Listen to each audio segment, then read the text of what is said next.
There is an old saying in the Buddhist tradition: the quieter you become, the more you can hear. Tonight, we will explore this together. We will let the mind grow still. We will let the heart soften and open. And in that opening, we may remember something precious that we have always carried within us. Before we begin, feel free to share what time it is and where you're listening from. In the hours ahead, we will explore gentle teachings and timeless stories. We will discover that peace is not something far away to be achieved, but something close and intimate, waiting patiently for us to return. For now, you can set everything down. This is not a journey of effort. It is a journey of release.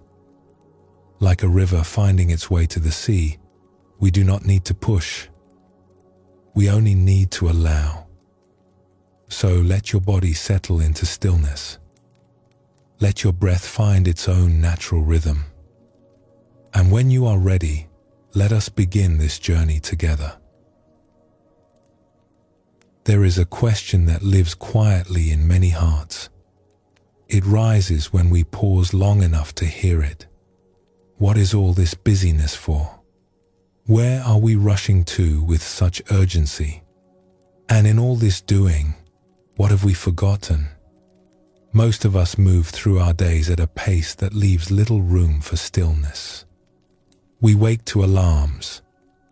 We check our messages before our feet touch the floor. We hurry through meals. We fill our hours with tasks and obligations, and when evening comes, we often feel more depleted than when we began. Our shoulders have crept up toward our ears. Our jaws have tightened without our noticing. Somewhere along the way, we have picked up worries and tensions and stored them in our bodies like old letters we forgot to open. This is the texture of modern life for so many of us. And yet, beneath all this activity, there is a quiet longing, a whisper that says, there must be something more. There must be a way to feel at home in our own skin again. This longing is not a sign that something is wrong with us. It is a sign that something is right. It is the voice of our deeper nature calling us back to ourselves. The Buddha once said, "Peace comes from within. Do not seek it without." These words, spoken so long ago, feel especially true today. We have looked outside ourselves for peace in so many ways. We have sought it in achievements and possessions, in the approval of others, in staying endlessly busy so we do not have to feel what we carry. And still, the peace we long for remains elusive. What if it has been here all along? What if the quiet mind and the open heart we seek are not distant destinations but our natural home, simply waiting for us to return? When people first come to meditation, they often ask, what is it for? Will it help me feel less stressed? Will it make me calmer? Will something special happen if I sit long enough? These are natural questions, and the answer is both simple and vast. Yes, meditation can help ease the weight of stress.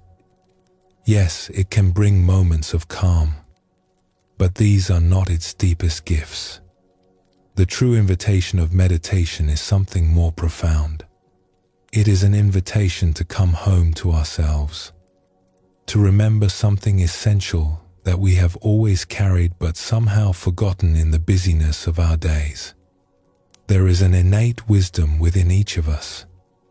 It is not something we need to acquire or achieve. It is already present, like the sky behind the clouds. When we sit in stillness, we begin to clear away the clouds.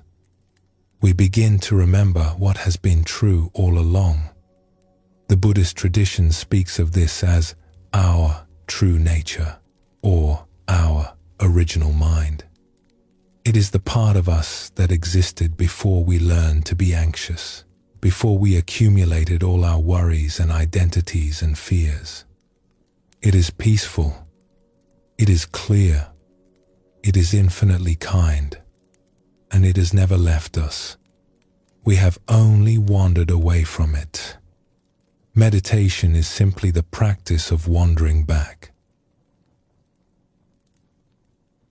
Let us explore what happens when someone finally stops running, when they allow themselves, even for a short time, to simply be still.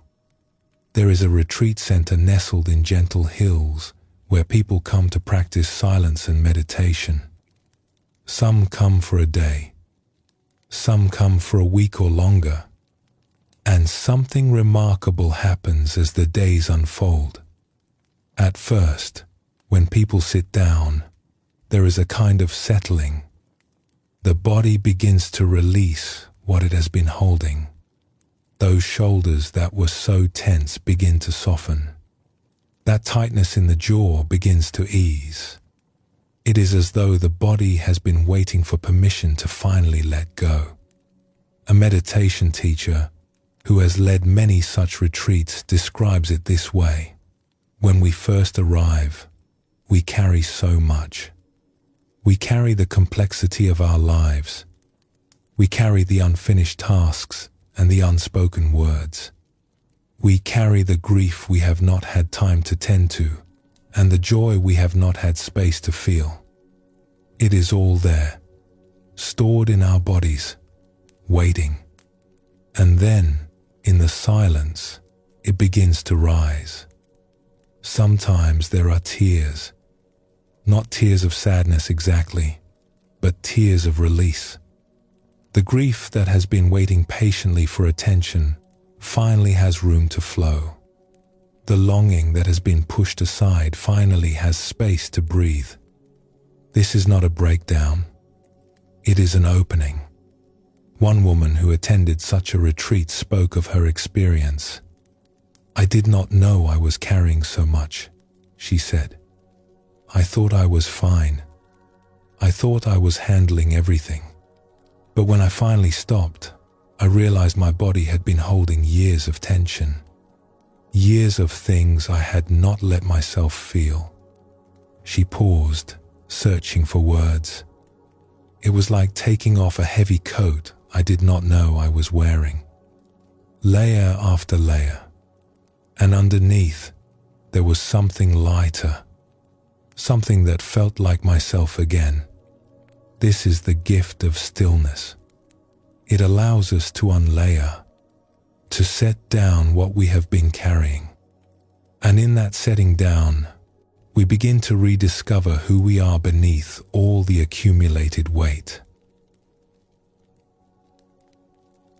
One of the most beautiful things to witness in the practice of meditation is what happens to people over time. Not just in a single sitting, but over days of sustained quiet and presence. There is a teacher who has observed this for many years. He describes it with wonder in his voice. After a few days of retreat, he says, people begin to look younger. I know that sounds like something one might try to sell in a bottle, but it is true. Their faces soften. The lines of worry begin to ease. There is a light that returns to their eyes, a kind of openness that was hidden before. He pauses, remembering, I have seen this happen again and again. Someone arrives, looking tired, looking burdened, and after a week of silence and meditation, they look like a different person. Not because anything was added to them, but because something was finally allowed to fall away. This is not magic. It is simply what happens when we give ourselves permission to rest. When we stop the endless doing and allow ourselves to simply be. The Buddha spoke of this natural radiance that lives within each person. He called it our luminous mind. He said that this mind is naturally bright and clear, and that it only appears clouded because of passing visitors like worry and fear and grasping. When those visitors are allowed to move on, the natural brightness shines through. You have probably experienced glimpses of this yourself. Those moments when you wake early, before the day has begun its demands, and there is a stillness and a freshness to everything. Or those times in nature when the beauty around you quiets your inner chatter and you feel suddenly wonderfully present. These are moments when the clouds part and your natural radiance shines through. Meditation is simply a way of inviting more of those moments, of creating conditions where the clouds can clear and stay clear a little longer. Let us explore a story from long ago. There once was a traveler who had been journeying for many years. He had crossed mountains and rivers, passed through villages and cities, always searching. He was not entirely sure what he was searching for, but he knew that something was missing. Something essential that he had lost long ago. One evening, exhausted from his wanderings, he came to a small monastery tucked into a hillside.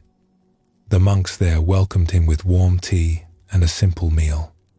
He sat by the fire, grateful for the rest. An elderly monk sat down beside him and asked, "What brings you on your journey?" The traveler sighed. "I am looking for peace," he said. "I have looked everywhere, but I cannot find it. I have climbed sacred mountains.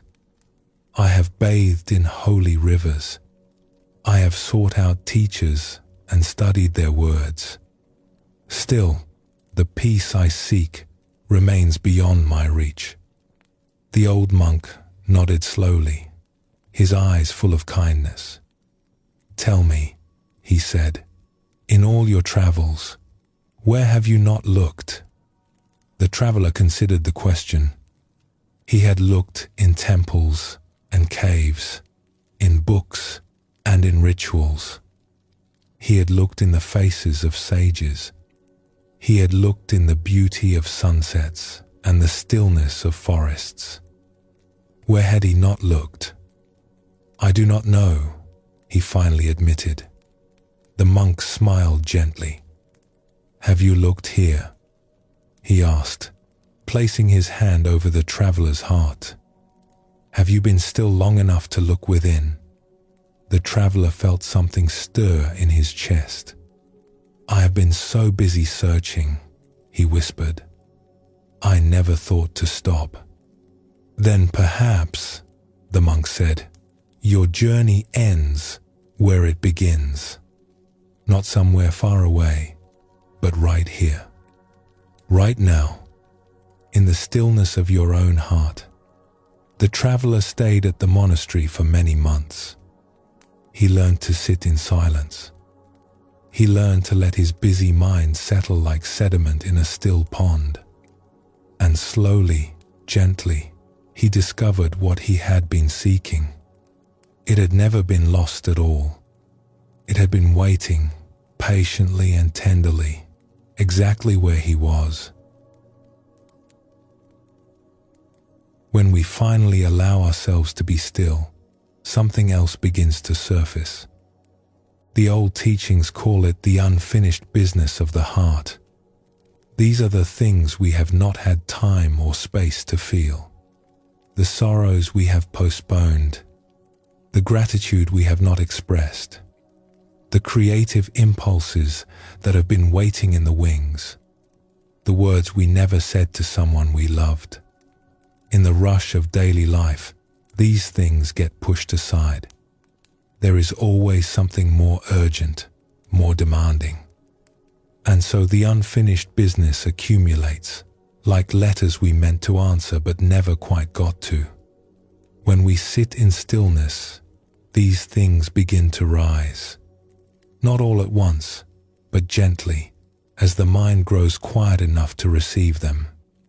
A man once shared what happened during his first meditation retreat.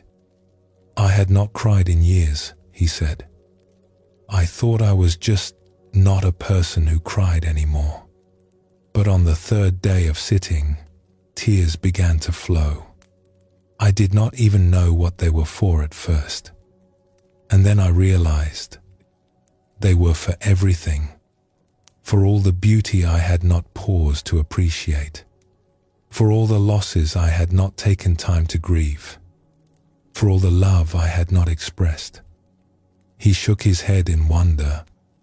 "It was as though my heart had been waiting for years for me to finally be still.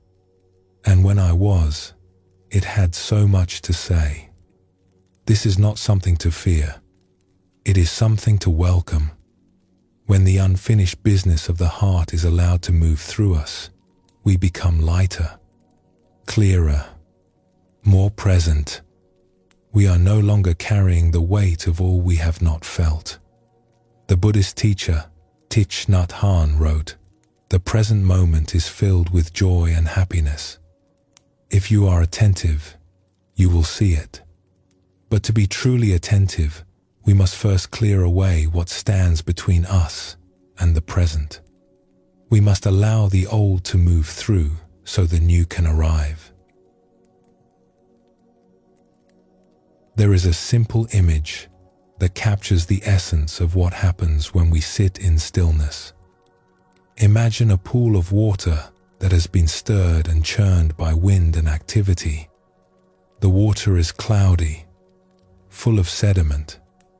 You cannot see the bottom. You cannot see your own reflection clearly. Now imagine what happens when the wind stops, when the activity ceases, when the water is allowed to simply be. Slowly, gradually, the sediment begins to settle.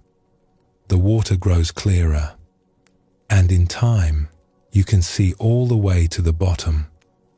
You can see your own reflection with perfect clarity. This is what happens when we quiet the mind and open the heart. The constant activity of thought, the winds of worry and planning and remembering, these stir up so much sediment. We cannot see clearly. We cannot feel what is true. But when we sit in stillness, the sediment settles. The mind clears, and we begin to see what has been there all along. We begin to feel what we truly feel. We begin to know what we truly know. The Buddha described this state as clear seeing. It is not about adding anything new. It is simply about letting what is already true become visible. You do not need to go on a long retreat to begin this journey home. You do not need special training or years of practice. The door to stillness is always available, always close at hand. Right now, in this very moment, you can begin. As you rest your attention on the breath, you may notice thoughts arising. Worries about tomorrow, plans and lists and conversations replaying. This is perfectly natural. The mind does what the mind does. But here is the gentle invitation. Instead of following those thoughts, simply notice them and return to the breath. Again and again, as many times as needed. There is no failure in this practice. There is only returning. Each time you notice that you have wandered and gently come back, you are strengthening something precious. You are remembering the path home. You are practicing the art of settling, of letting the sediment fall away, of allowing your natural clarity to emerge. This is the practice of a quiet mind and an open heart. It is simple, but it is not always easy. And yet, with patience and kindness toward yourself, it becomes more and more natural. Like water finding its way downhill. Like a bird remembering how to sing. There is a beautiful paradox in this journey. We speak of coming home to ourselves, but we never truly left. We speak of finding peace, but peace was never lost. We speak of remembering who we are, but our true nature has never changed. What changes is our awareness. What shifts is our attention. We learn to look in the right direction. We learn to be still long enough for the clouds to clear. And when they do, we discover something extraordinary. That the peace we sought in 1,000 places was here all along. That the home we longed for is the heart we already have. That the person we hope to become is the person we have always been, underneath the layers of worry and striving and forgetting. The ancient teachers called this beginner's mind. It is the fresh, open awareness of someone who sees the world without all the accumulated judgments and fears. It is the mind of a child, full of wonder, and it is available to you in this very moment. All you need to do is be still. Let your mind grow quiet. Let your heart grow soft. And remember, you are not your worries. You are not your to-do list. You are not the opinions others have of you or the judgments you have of yourself. Beneath all of that, you are something vast and peaceful and infinitely good. This is your true nature. This is your original home. And the door is always open. Let us pause here for a moment. Take a breath and let it out slowly. And when you are ready, we will continue together.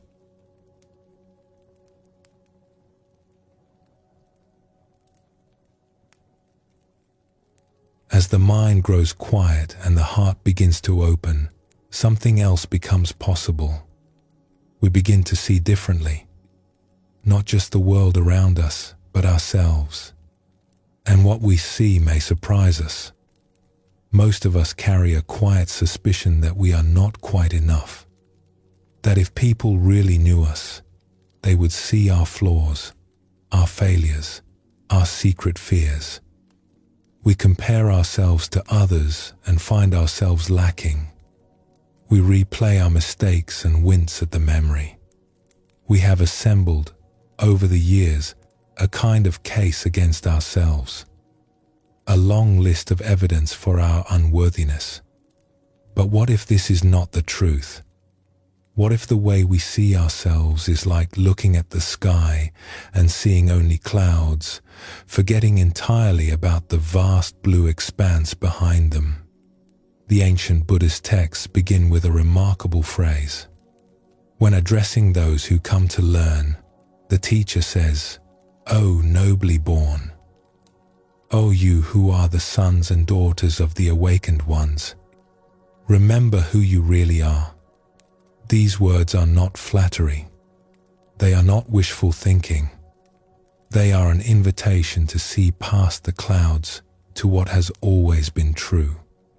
That within each of us lives something radiant and good, something that cannot be diminished by our mistakes or obscured by our doubts, something that the old teachers called our Buddha nature or our original goodness. This is not something we need to earn or achieve. It is our birthright. It is what we are made of. And the journey of meditation, of quieting the mind and opening the heart, is simply the journey of remembering this, of wiping the dust from the mirror so we can finally see our own face clearly. There is a story told of a monk who spent many years in practice. He was diligent and sincere, sitting for long hours, following all the teachings with great care. And yet, he could not shake the feeling that enlightenment was beyond his reach, that he was somehow not good enough, not pure enough, not wise enough to awaken. One day, he went to his teacher in frustration. "I have practiced for so many years," he said.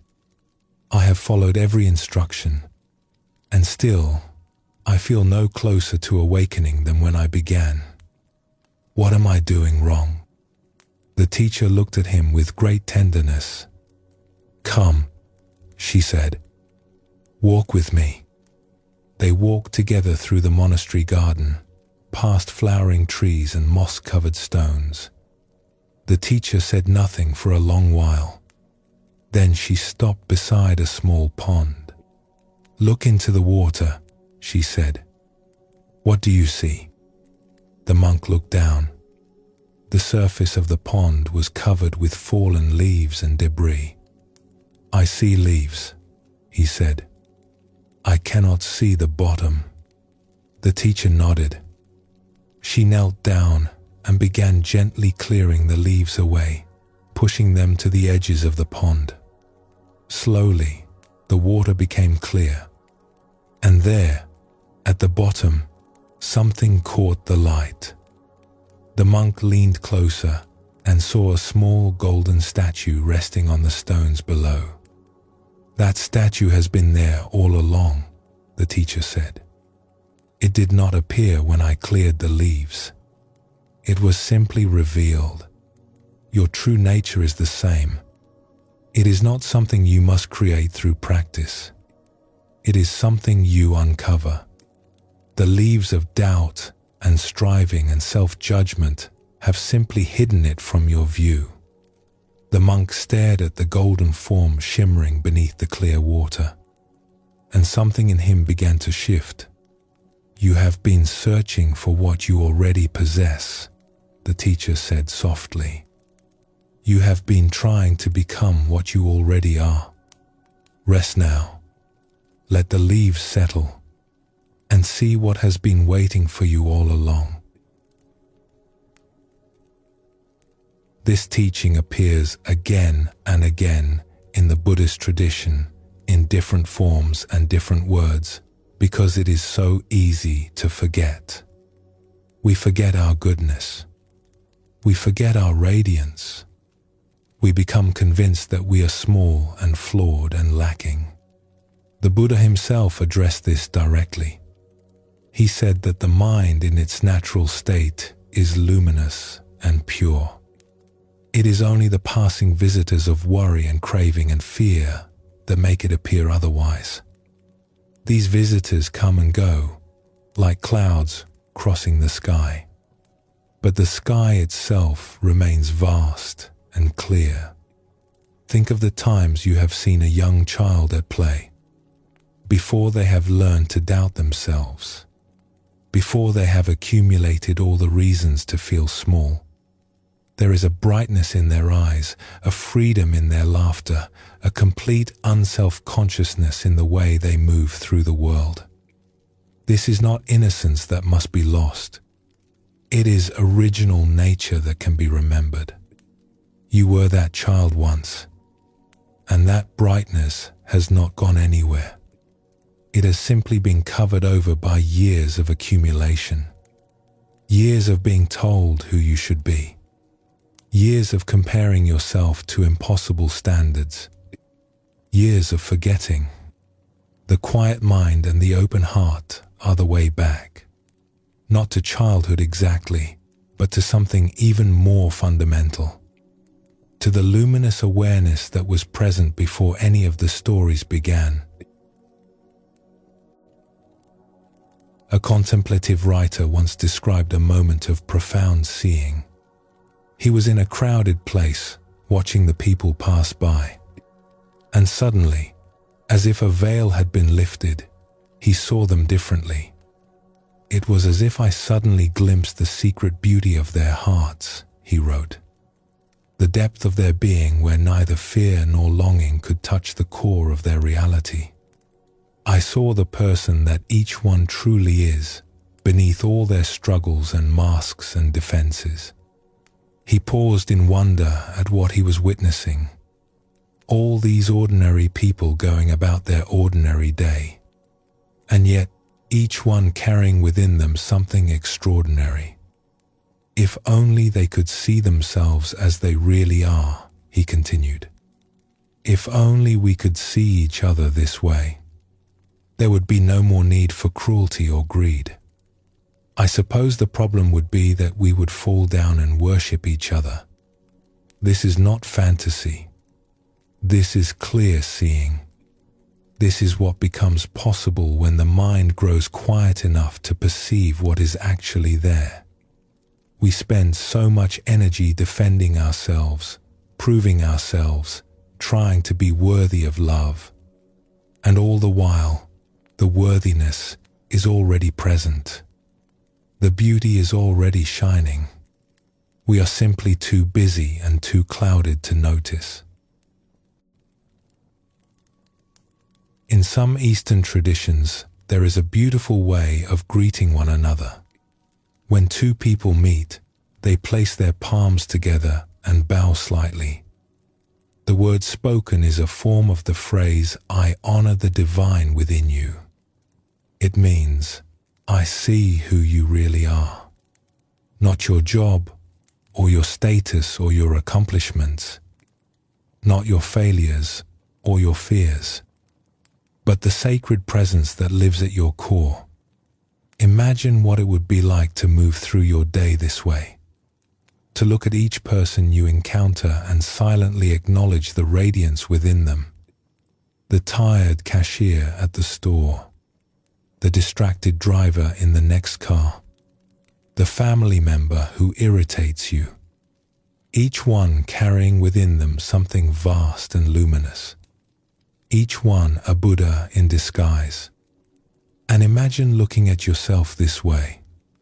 Standing before the mirror in the morning and offering that same recognition to your own reflection. I see who you really are. Beneath the worry lines. Beneath the self-criticism. Beneath all the ways you have convinced yourself you are not enough. There is something beautiful here. Something worthy of honor. This is not arrogance. It is clarity. It is simply seeing what is true. There is a difference in how cultures approach the question of identity.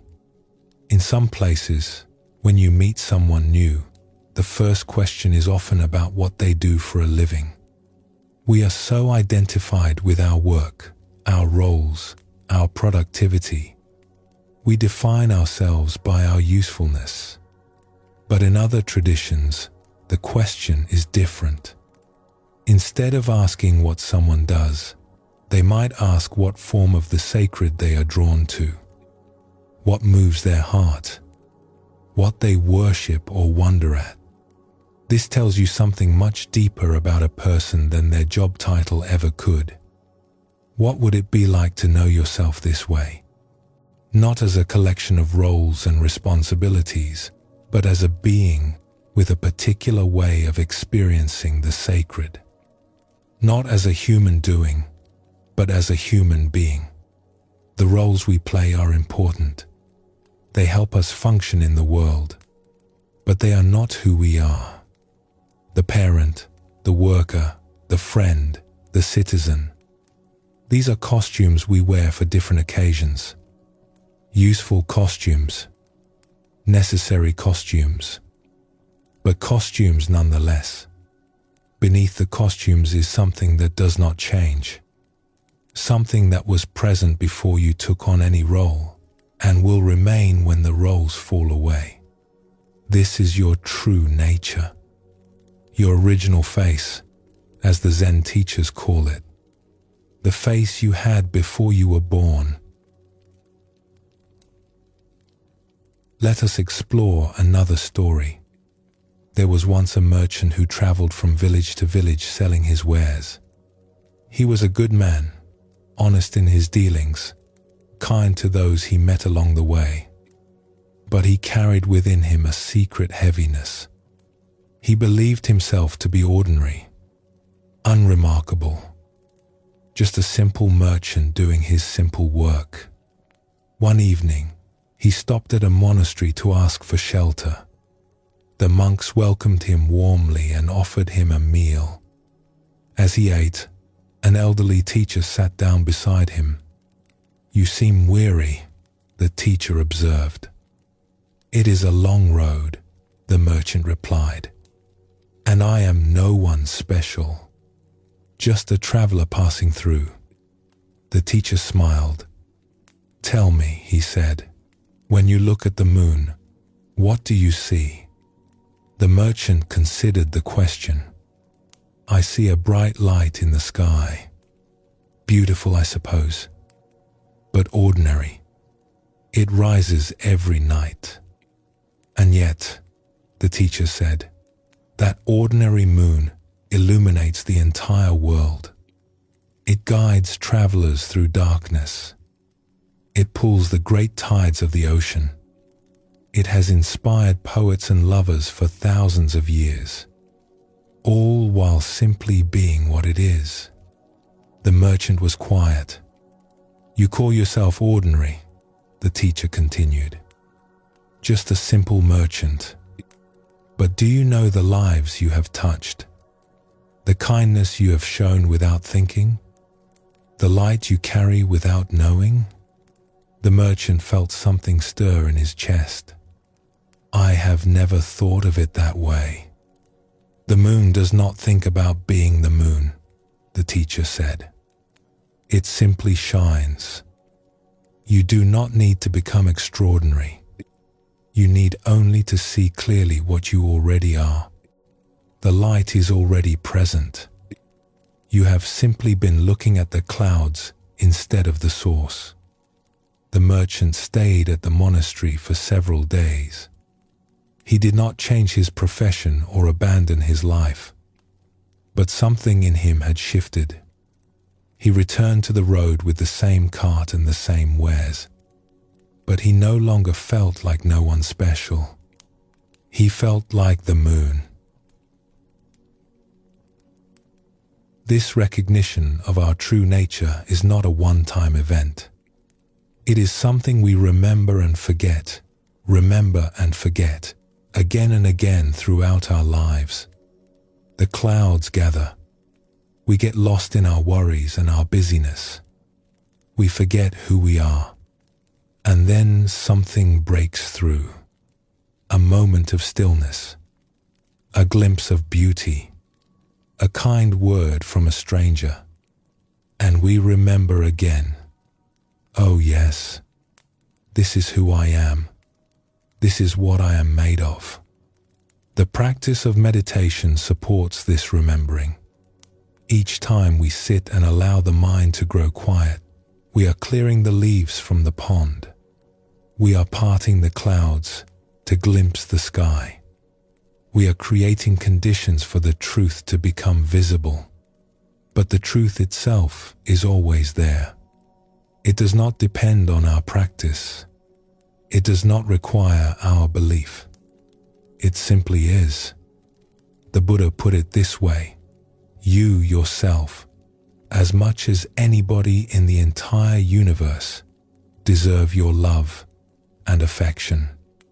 This is not a command to feel good about yourself. It is a statement of fact.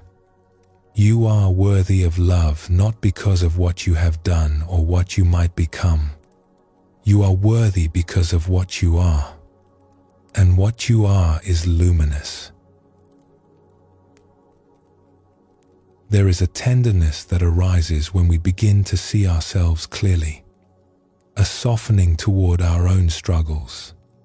We realize that we have been so hard on ourselves, so quick to judge, so slow to forgive. We have held ourselves to impossible standards and then punished ourselves for falling short. But now, with clearer eyes, we can offer ourselves the kindness we would offer a dear friend. We can acknowledge our difficulties without being crushed by them. We can see our flaws without losing sight of our beauty. This is not about pretending to be perfect. It is about recognizing that perfection was never the point. The point is presence. The point is awareness.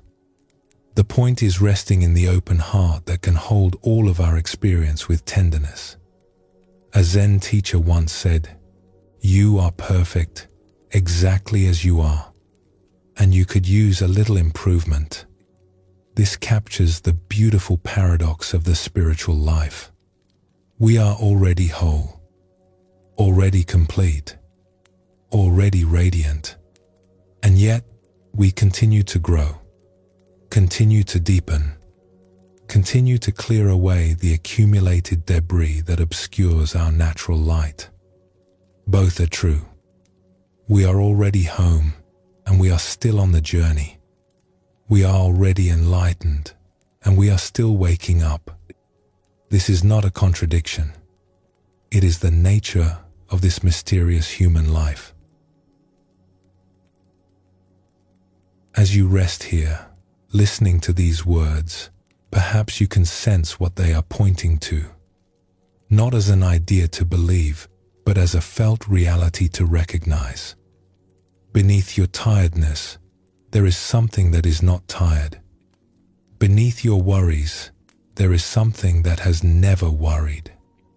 Beneath all the stories you tell about yourself, there is a storyteller who remains untouched by the tales.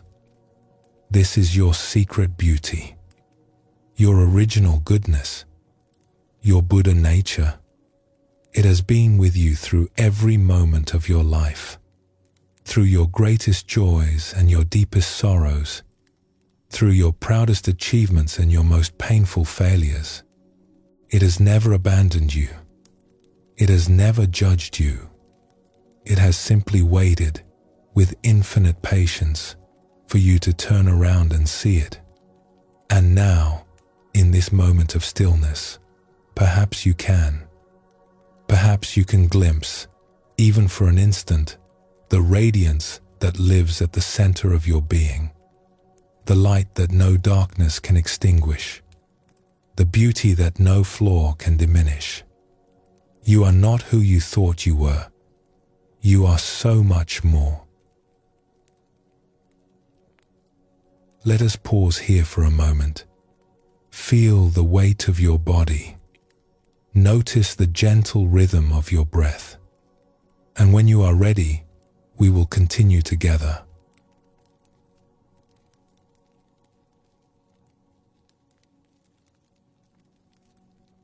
Now that we have glimpsed something of our deeper nature, a question naturally arises. If that radiant awareness is who we truly are, then what are all these thoughts and feelings that seem to fill our days? What do we make of the endless chatter of the mind, the rising and falling of emotions, the constant stream of inner experience? This is where the journey becomes interesting, because most of us have spent our entire lives believing that we are our thoughts, that we are our feelings, that the voice in our head is who we are. But what if this is not quite true? What if thoughts and feelings are more like weather passing through the sky of awareness? What if they are visitors rather than residents? This understanding can change everything. It can loosen the grip of anxiety. It can soften the weight of sadness. It can create space around even our most difficult experiences, not by pushing them away, but by seeing them for what they actually are. Let us explore this together. Have you ever sat quietly and simply watched your mind? It is a remarkable thing to witness. Thoughts arise without invitation. One thought leads to another, which leads to another, in an endless chain of association. You might begin thinking about what to have for dinner and end up, 3 minutes later, worrying about something that happened years ago. The mind leaps and wanders with a life of its own. The old teachers had a vivid way of describing this. They said that the mind produces thoughts the way certain glands produce their secretions. Automatically, continuously, without any effort on our part. We do not decide to think most of our thoughts. They simply appear. This is a liberating observation. If thoughts arise on their own, without our choosing them, then perhaps we do not need to take them quite so seriously. Perhaps we do not need to believe every thought that floats through. Perhaps we can let them come and go, like clouds crossing the sky, without grasping at them or pushing them away. A great humorist once wrote, "My life has been filled with terrible misfortunes, most of which never happened." How much of our suffering comes from thoughts about things that exist only in imagination? How many sleepless nights have we spent rehearsing conversations that never take place? How much energy have we wasted worrying about futures that never arrive? The thoughts feel so real when they are happening, so urgent, so important. And yet, when we look back, we see that most of them were just weather, storms that blew through and left no trace. There is a story of a student who came to a teacher in great distress. "My mind will not stop," the student said. "Day and night, it churns with thoughts, worries about the future, regrets about the past, judgments about myself and others. I cannot find any peace. How do I make it stop?" The teacher listened with patience. Then she asked, "When you walk by a river, do you try to stop the water from flowing?" The student looked puzzled.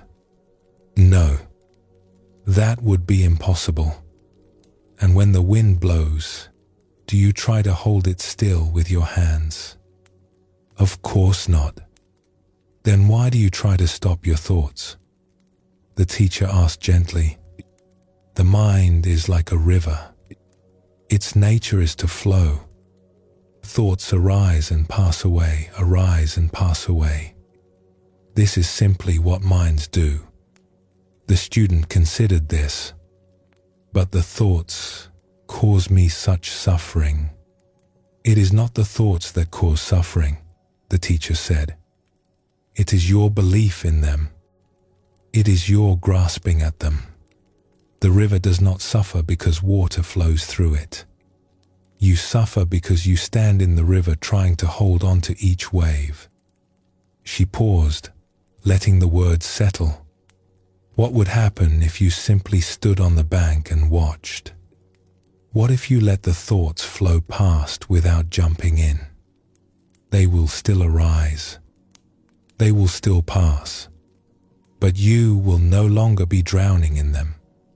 The student sat with this teaching for a long time, and slowly, something began to shift.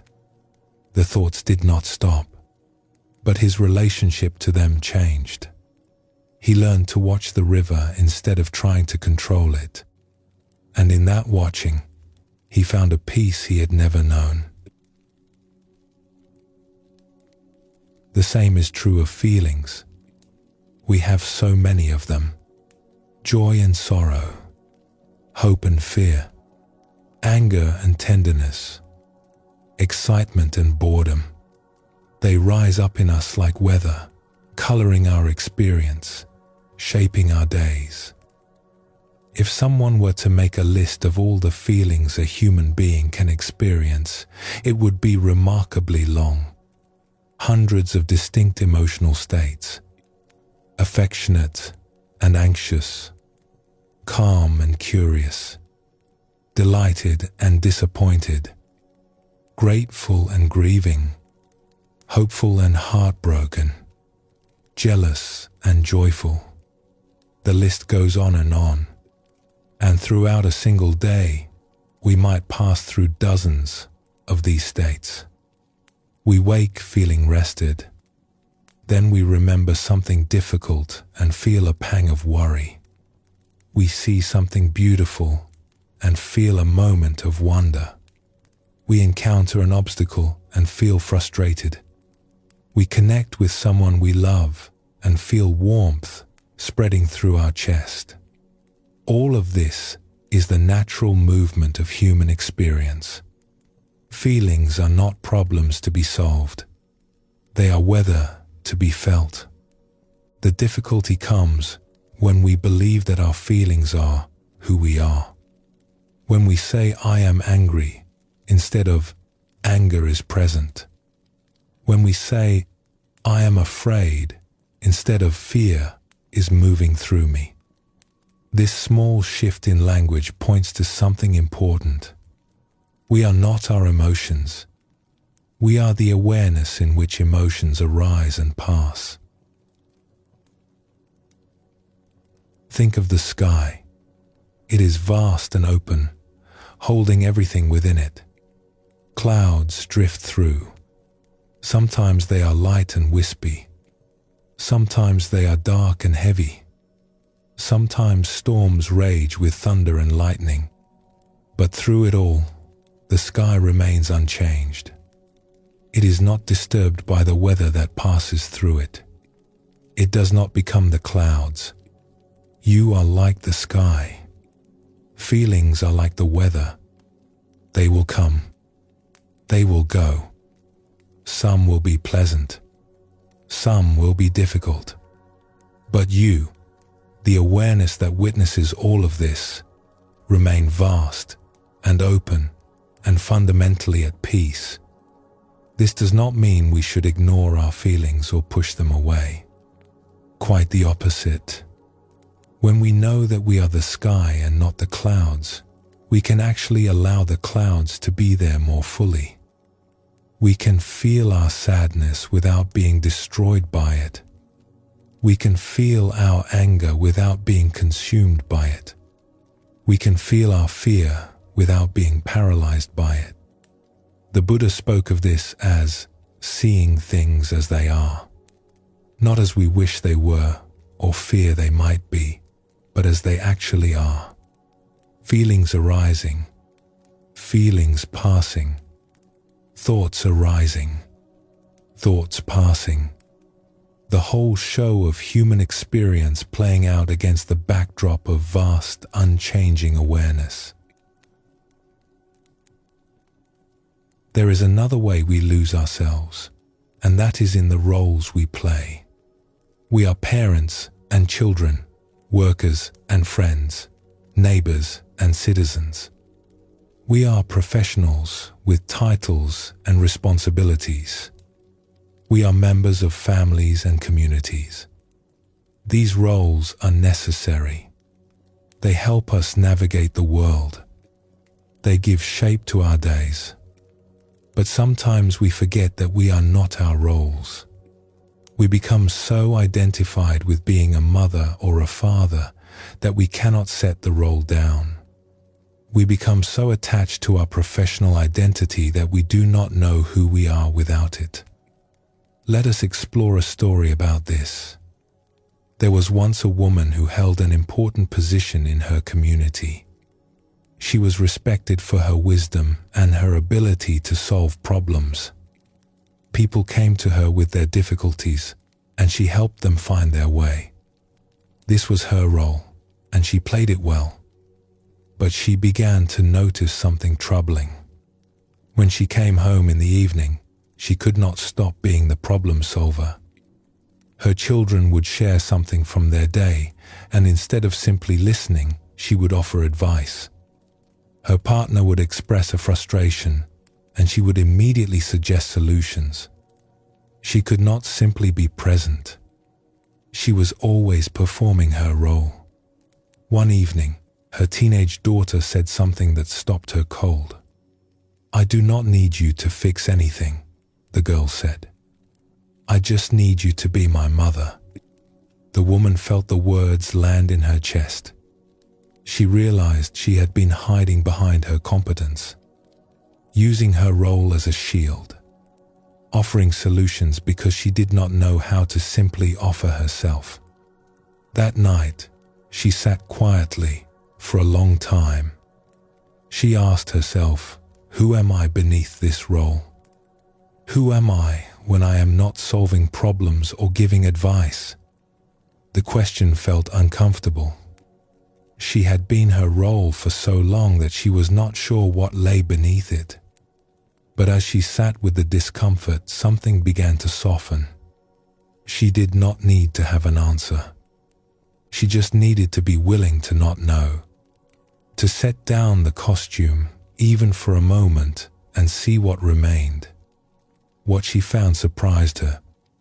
Beneath the competent advisor was simply a woman who loved her family, a woman who sometimes felt uncertain, a woman who longed to connect without the barrier of always being helpful. She began to practice setting down the role, not abandoning it entirely, but holding it more lightly. When her children spoke, she learned to listen without immediately responding. When her partner shared a difficulty, she learned to simply say, "That sounds hard." And in that simple presence, without the performance, something new became possible. A closeness that had been missing, a tenderness that the role had been covering. We all do this in different ways. We put on our professional self when we go to work and sometimes forget to take it off when we come home. We perform our social self with friends and lose touch with the quieter person underneath. We become so good at playing our parts that we forget we are playing them at all. The invitation is not to abandon our roles. We need them. They serve important purposes. The invitation is to hold them more lightly, to remember that we are wearing costumes, not living in our own skin, to be able to set them down at the end of the day and return to something simpler, something truer. A Zen teacher was once asked, "What is the essence of your practice?" He replied, "When I am hungry, I eat. When I am tired, I sleep." The questioner was confused. "But everyone does that." "Not at all," the teacher said. Most people, when they eat, are thinking about 1,000 other things. When they sleep, they are churning with dreams and worries. But when I eat, I just eat. When I sleep, I just sleep. I am not performing. I am not elsewhere. I am simply here, doing what I am doing. This is the freedom of not being caught in our roles, our thoughts, our feelings. It is the freedom of simply being present, without all the extra layers. Not adding anything, not taking anything away. Just here, just this. There is a lightness that comes with this understanding. When we stop believing every thought, when we stop being tossed around by every feeling, when we stop performing our roles so rigidly, something relaxes. We do not have to take ourselves quite so seriously. This does not mean we become careless or indifferent. It means we become spacious. There is room for difficulty without being crushed by it. There is room for joy without grasping at it. There is room for the full range of human experience, held in awareness that is bigger than any of it. The Buddha described this as a kind of equanimity, not cold detachment, but warm balance. The heart remains open. The mind remains clear. And whatever arises is met with the same gentle attention. Pleasant feelings arise. We notice them. We enjoy them. We let them pass. Unpleasant feelings arise. We notice them. We allow them. We let them pass. Thoughts arise, telling their stories. We watch them like birds flying across the sky. Some are beautiful. Some are strange. All of them pass. And through it all, we remain. The watcher, the witness, the awareness that holds everything and is held by nothing. This is not something to achieve through great effort. It is something to notice through gentle attention. Right now, as you listen to these words, thoughts are probably arising. Feelings are probably moving through you. This is completely natural. And right now, there is also something aware of those thoughts and feelings. Something that is not thinking but noticing the thinking.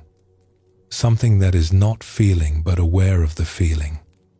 This awareness is always present. It is your constant companion.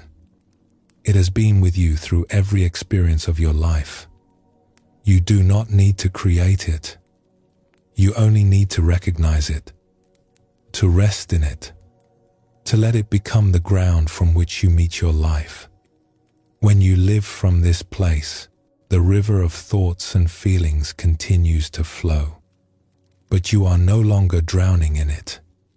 You are sitting peacefully on the bank, watching it pass.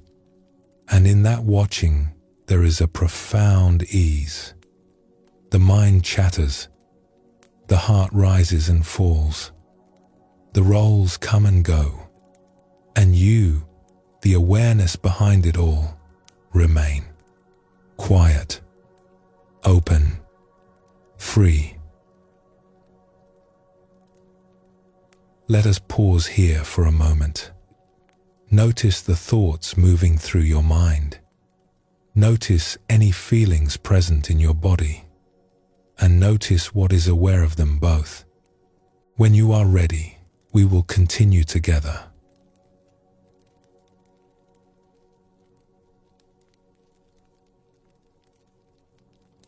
There is something we must speak about gently now.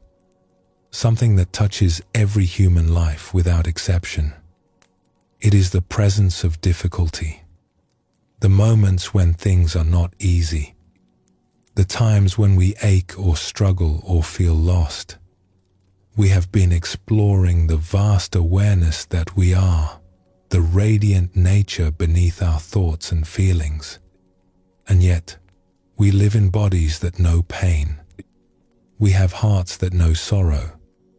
We walk through a world where loss and challenge are woven into the fabric of experience. What do we do with this? How do we meet the hard parts of being alive? For most of us, the instinct is to run. When something painful arises, we turn away. We distract ourselves. We numb ourselves. We do whatever we can to not feel what we are feeling. This is natural. It is how we have learned to survive. But there is another way.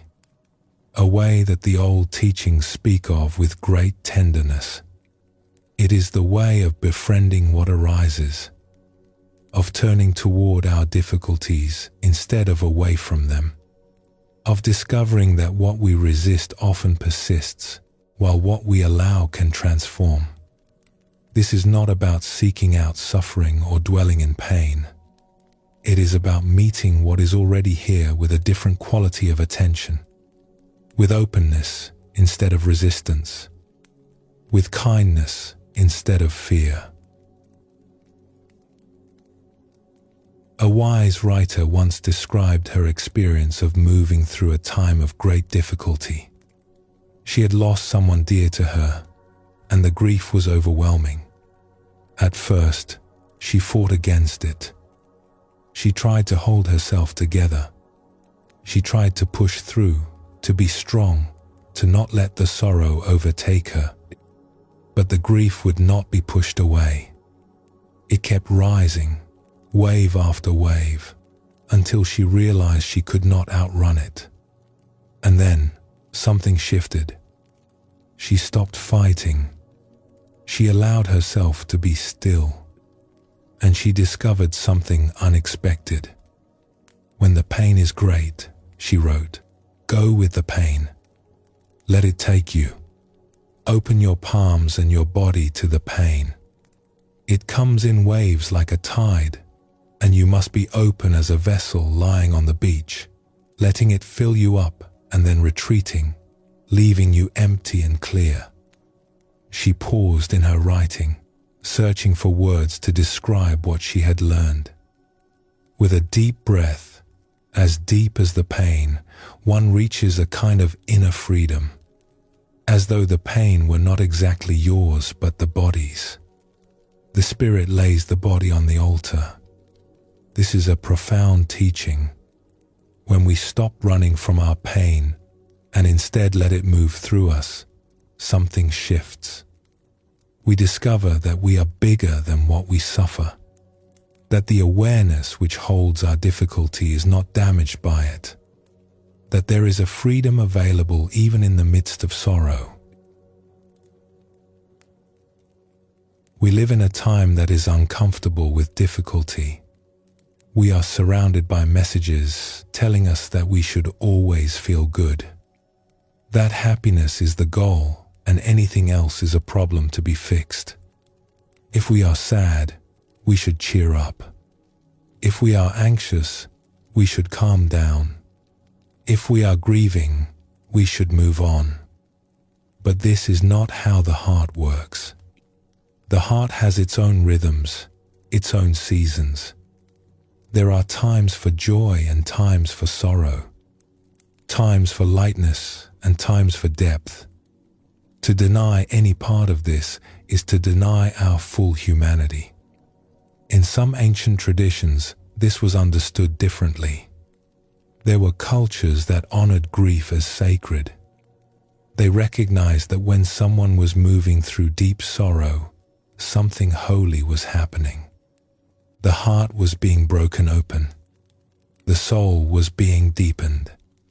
In one such tradition, those who were grieving were considered especially close to the sacred. Their prayers were believed to carry particular power. Others would come to them and ask for their prayers, knowing that the one who weeps has touched something profound.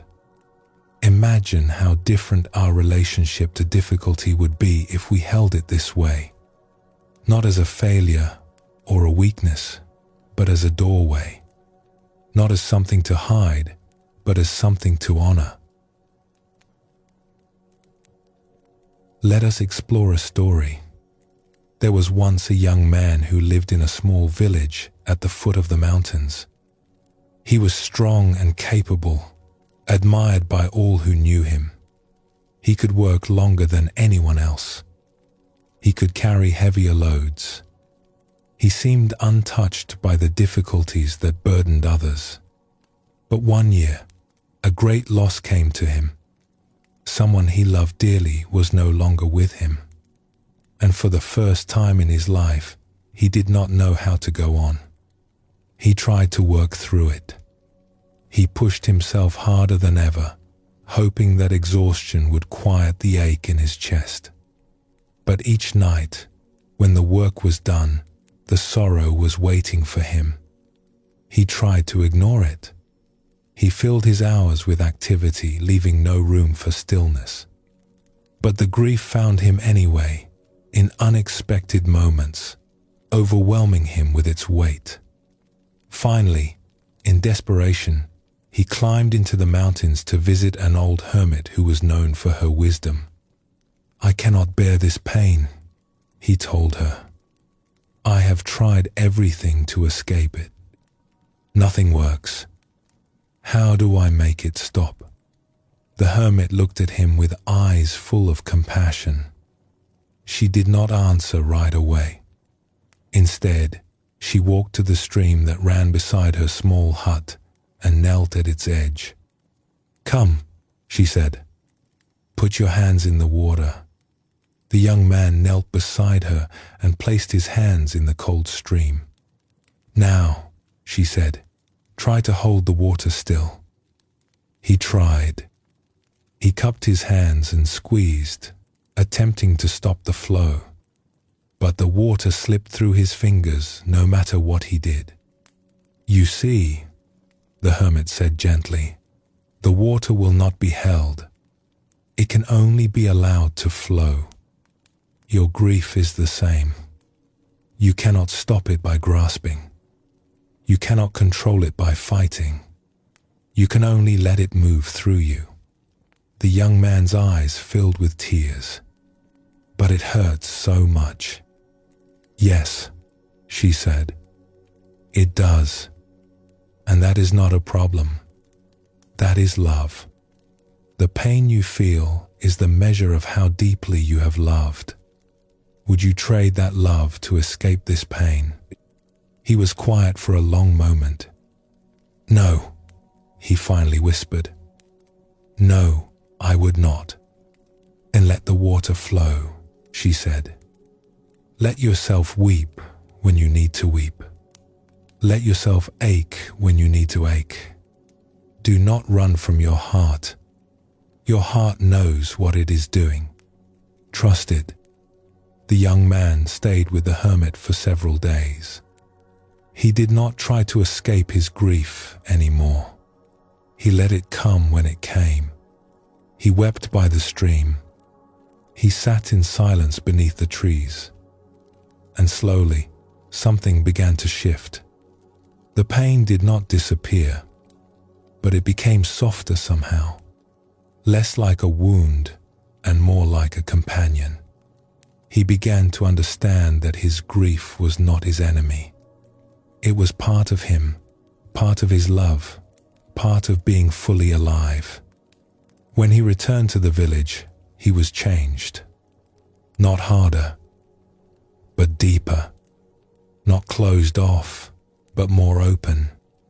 He had learned something that would stay with him for the rest of his life. That the way through pain is not around it, but through it. That what we allow can transform us in ways that what we resist never can. The Buddha taught that pain is inevitable but suffering is optional. This can be confusing at first. What is the difference? Pain is the raw sensation of difficulty. It is the ache in the body, the pang in the heart, the challenge of loss or disappointment. This is part of being human. No one escapes it.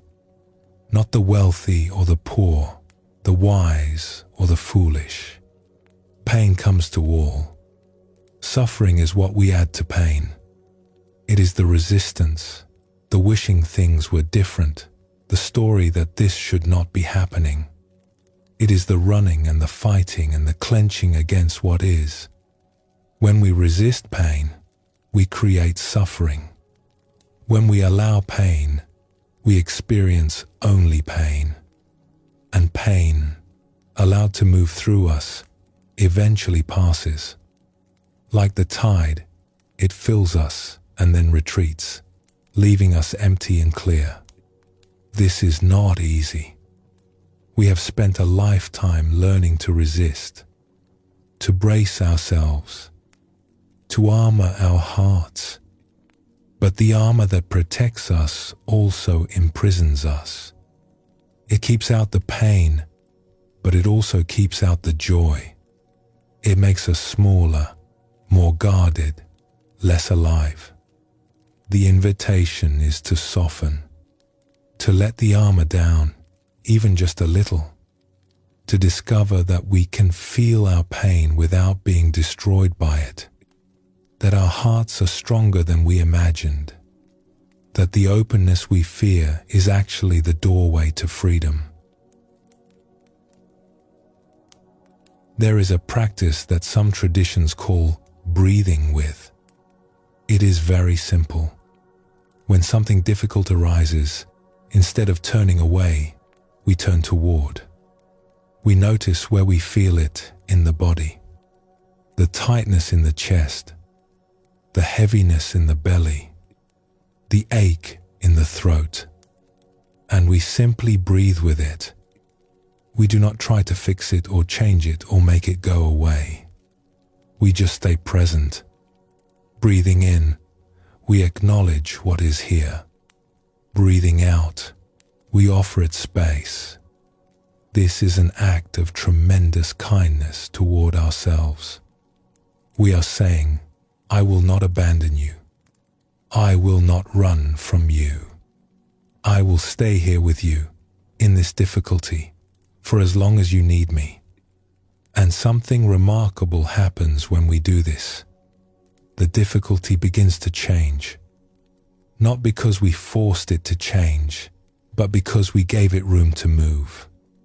We gave it the warmth of our attention. We treated it as a guest rather than an enemy. Everything that arises in human experience wants to be met. Our joys want to be celebrated. Our sorrows want to be witnessed. Our fears want to be held. When we meet what arises with presence and kindness, we complete a circle. We honor the fullness of being alive. This does not mean we need to go looking for difficulty. Life will bring us enough without our seeking it out. It means that when difficulty finds us, as it surely will, we have a choice. We can run and suffer, or we can stay and transform. The quiet mind and the open heart are not just for pleasant moments. They are for all moments. They are the ground from which we can meet anything. The vast awareness we have been exploring is not disturbed by pain. It holds pain the way the ocean holds waves. The surface may be stormy, but the depths remain still. You have this stillness within you. You have this capacity to hold whatever life brings. You do not need to be afraid of your own experience. You can meet it all with the same gentle attention, the same quiet presence, the same open heart. As you rest here now, perhaps there is something you have been running from, some difficulty you have not wanted to face, some sorrow you have not allowed yourself to feel. You do not need to do anything about it right now. You do not need to fix it or figure it out. Simply notice that it is there. Acknowledge it as you would acknowledge a guest at your door. And perhaps, when you are ready, you might let it in. Just for a moment. Just to see what happens when you stop running. You might find that it is not as terrifying as you feared. You might find that you are bigger than you knew. The heart that can hold sorrow is the same heart that can hold joy. The more we open to one, the more we can receive of the other.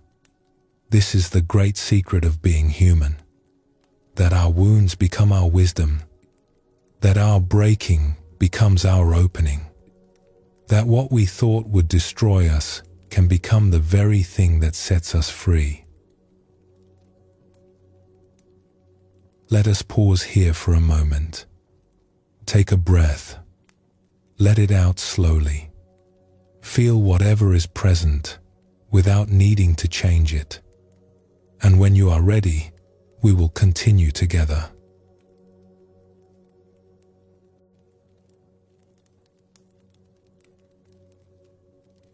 We have traveled together through some tender territory. We have explored how to meet the difficult moments of life with openness rather than resistance. We have discovered that we are larger than our pain, that the heart, which can hold sorrow, can also hold great joy. Now let us go deeper still, into a mystery that the ancient teachers pointed to again and again. A mystery that is closer to us than our own breath, yet somehow easy to miss. It is the mystery of the one who witnesses, the awareness that sees but is not seen, the presence that remains unchanged through all the changes of a life. This is perhaps the most profound teaching in all of Buddhist wisdom, and yet it is also the simplest. It is not something far away to be attained. It is what you already are. It is what you have always been. Here is something curious to consider. You have changed so much over the years. The body you have now is not the body you had as a child. Every cell has been replaced many times over. The thoughts you think today are different from the thoughts of your youth. Your beliefs have shifted. Your tastes have changed. Your circumstances have transformed again and again. Think back to yourself as a young child. Remember, if you can, what it felt like to be in that small body. The world seemed so large then. Everything was new. You were just learning how things worked, how people behaved, what was safe and what was not. Now think of yourself as a teenager or a young adult. How different you were then. Different hopes, different fears, different ways of seeing the world. You believed things then that you no longer believe. You wanted things then that no longer matter to you. And through all of these changes, through every phase of your life, something has remained constant. Something has been present through it all. When you were a child learning to walk, something was aware. When you were young and full of dreams, something was watching. Through every joy and every sorrow, every success and every failure, something has remained. What is this something? It is not your body, for that has changed completely. It is not your thoughts, for those come and go like leaves in the wind. It is not your emotions, for they rise and fall like waves. It is not your roles or your relationships or your circumstances. All of these are different now than they once were. And yet, you are still here. The one who is aware is still present. This awareness has not aged.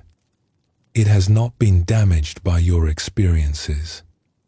It has simply witnessed everything, holding it all without being touched by any of it. The Buddha called this the one who knows. A great Thai forest master named spoke of it often. He would say to his students, "You get lost in your thoughts and feelings, believing that is who you are. But those are just the contents of mind. Step back, relax, rest in the pure awareness that knows experience, and you will be free." Let us explore this with a simple observation that you may recognize from your own life.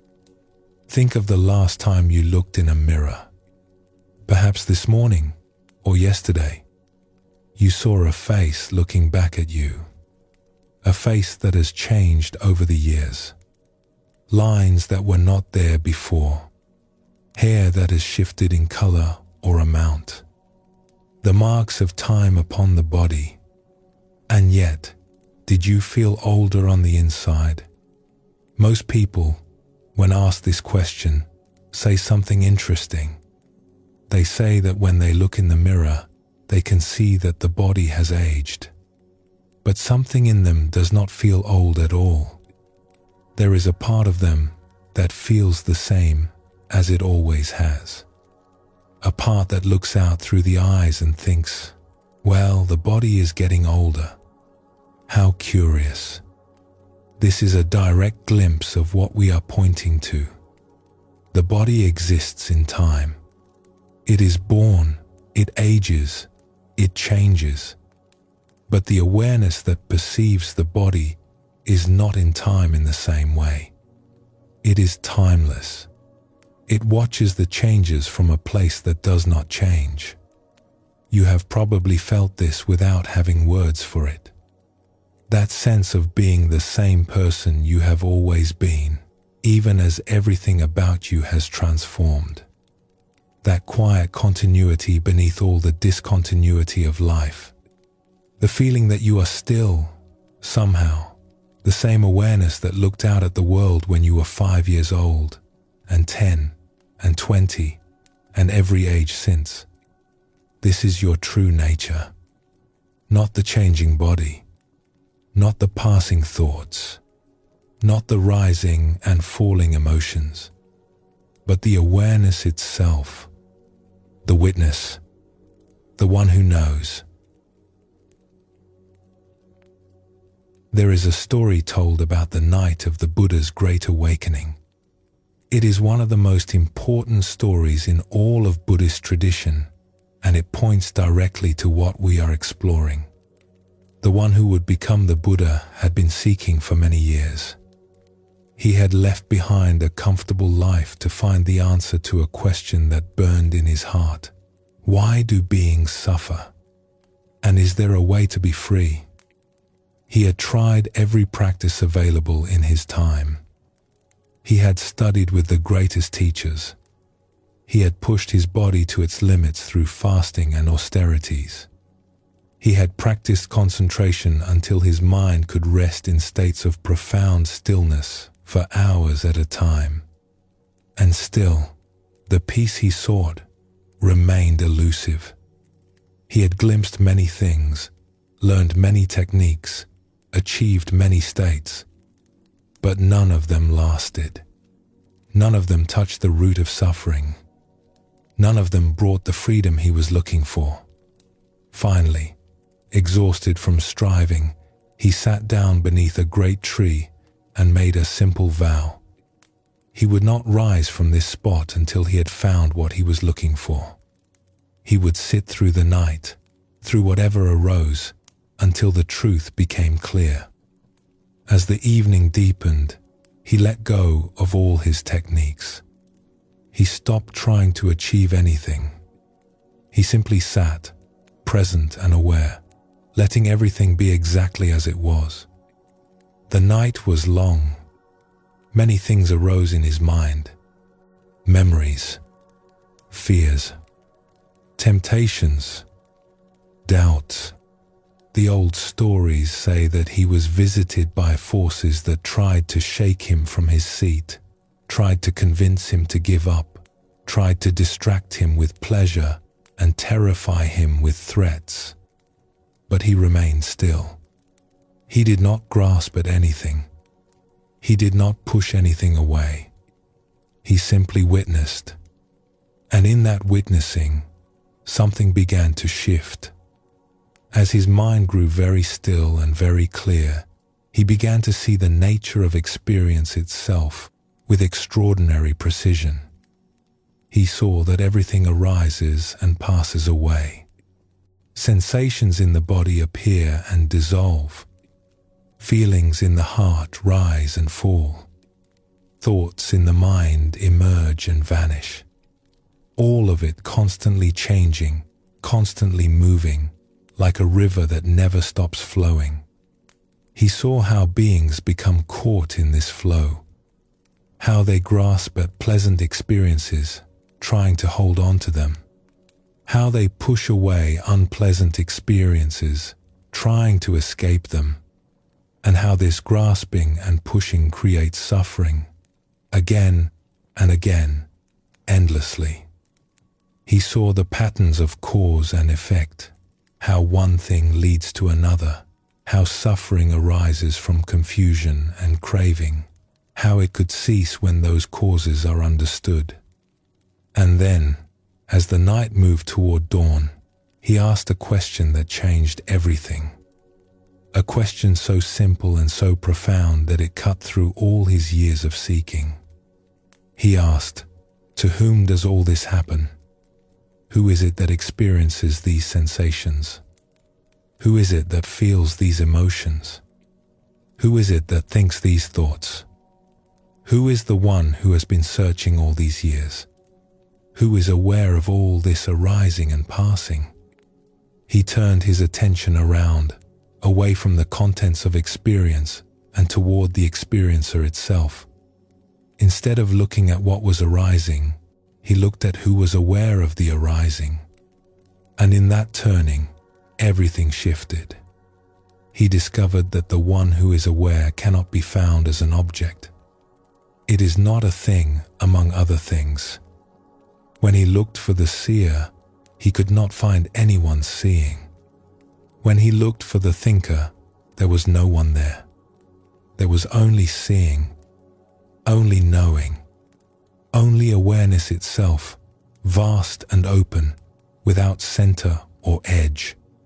He saw that this awareness is the space in which all things appear. It is the light by which all experiences are known. It is presence itself, pure and unchanging, the ground of all being. It was not something he had created through practice. It was what had been here all along, simply overlooked in the fascination with experience. In that moment, the sense of being a separate self, struggling through a hostile world, dissolved like mist in morning sunlight. What remained was awareness itself, vast and peaceful, untouched by any experience, free from all suffering. As the morning star appeared in the sky, the one beneath the tree touched the earth with his hand and said, simply, "I am awake." He had come home to what he had always been.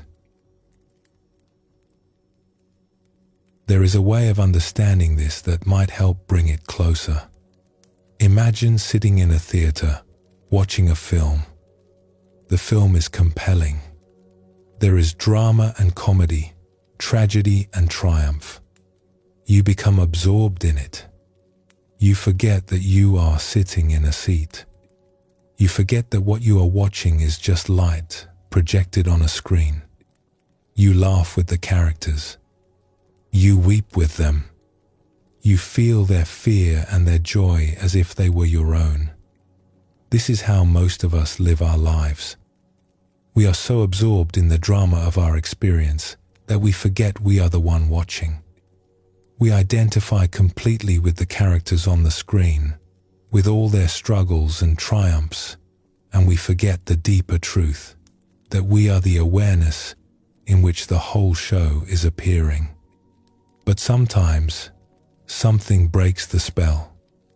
A sound in the theater, someone nearby shifting in their seat, a gap in the action, a moment when the story pauses, and suddenly you remember, oh, this is a movie. I am sitting here, watching. The screen is just a screen. The light is just light. The story, however compelling, is just a story. This is what happened beneath the tree that night.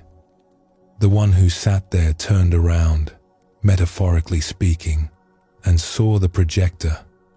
He saw that all of his experience, everything he had taken to be so real and so solid, was appearing in a vast space of awareness. And that awareness, not the drama, was who he truly was. A Zen master once expressed this beautifully. He said, "The whole world is reflected in your eye, but your eye is not in the world." Take a moment to let that settle. The whole world appears in your awareness. Every sight, every sound, every sensation, every thought, all of it appears in the space of knowing that you are. And yet that knowing itself is not another object in the world. It is the light that illuminates everything else. This teaching can sound abstract, but it is actually the most intimate and immediate truth. It is not about escaping from experience or detaching from life.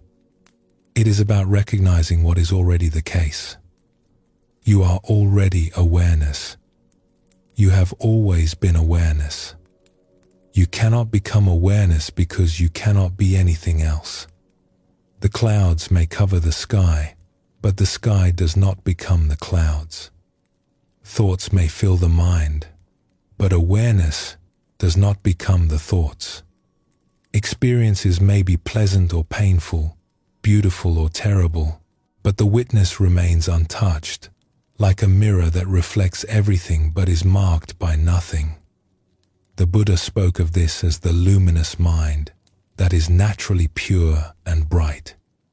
He said that this mind only appears defiled because of passing visitors. Greed, Hatred and confusion come and go like travelers passing through an inn. But the inn itself remains clean. The innkeeper does not become the guests. You are the innkeeper. You are the mirror. You are the sky. Let us explore another story now. A simpler one, perhaps, but pointing to the same truth. There was once an old woman who had lived a long and full life. She had known great happiness and great sorrow. She had loved and lost, worked and rested, celebrated and grieved. Now, in her final years, she spent most of her time sitting quietly on her porch, watching the world go by. A young man from the village often passed her house on his way to and from the fields. He was restless and searching, full of questions about the meaning of life. He had read many books and spoken with many teachers, but still he felt that something essential was missing. One afternoon he stopped at her gate. "May I sit with you for a while?" he asked. "Of course," she said, gesturing to the empty chair beside her. "I have nowhere else to be." He sat down, and for a time they watched the road together in silence. People passed by. A cart rumbled past. Birds sang in the trees. The afternoon light moved slowly across the ground. Finally, the young man spoke. "You have lived so many years," he said. "You have experienced so much. Tell me, what have you learned? What is the secret to a life well lived?" The old woman smiled, but she did not answer right away. She seemed to be considering the question carefully, or perhaps she was simply enjoying the silence. At last she said, "Let me ask you something first. What do you see right now when you look out at the road?" The young man looked. "I see people walking," he said. "Some are going to the market. Some are coming home. I see trees. I see the dust the cart stirred up. I see the light on the leaves." "Good," she said. "And is any of it staying still?" He looked again.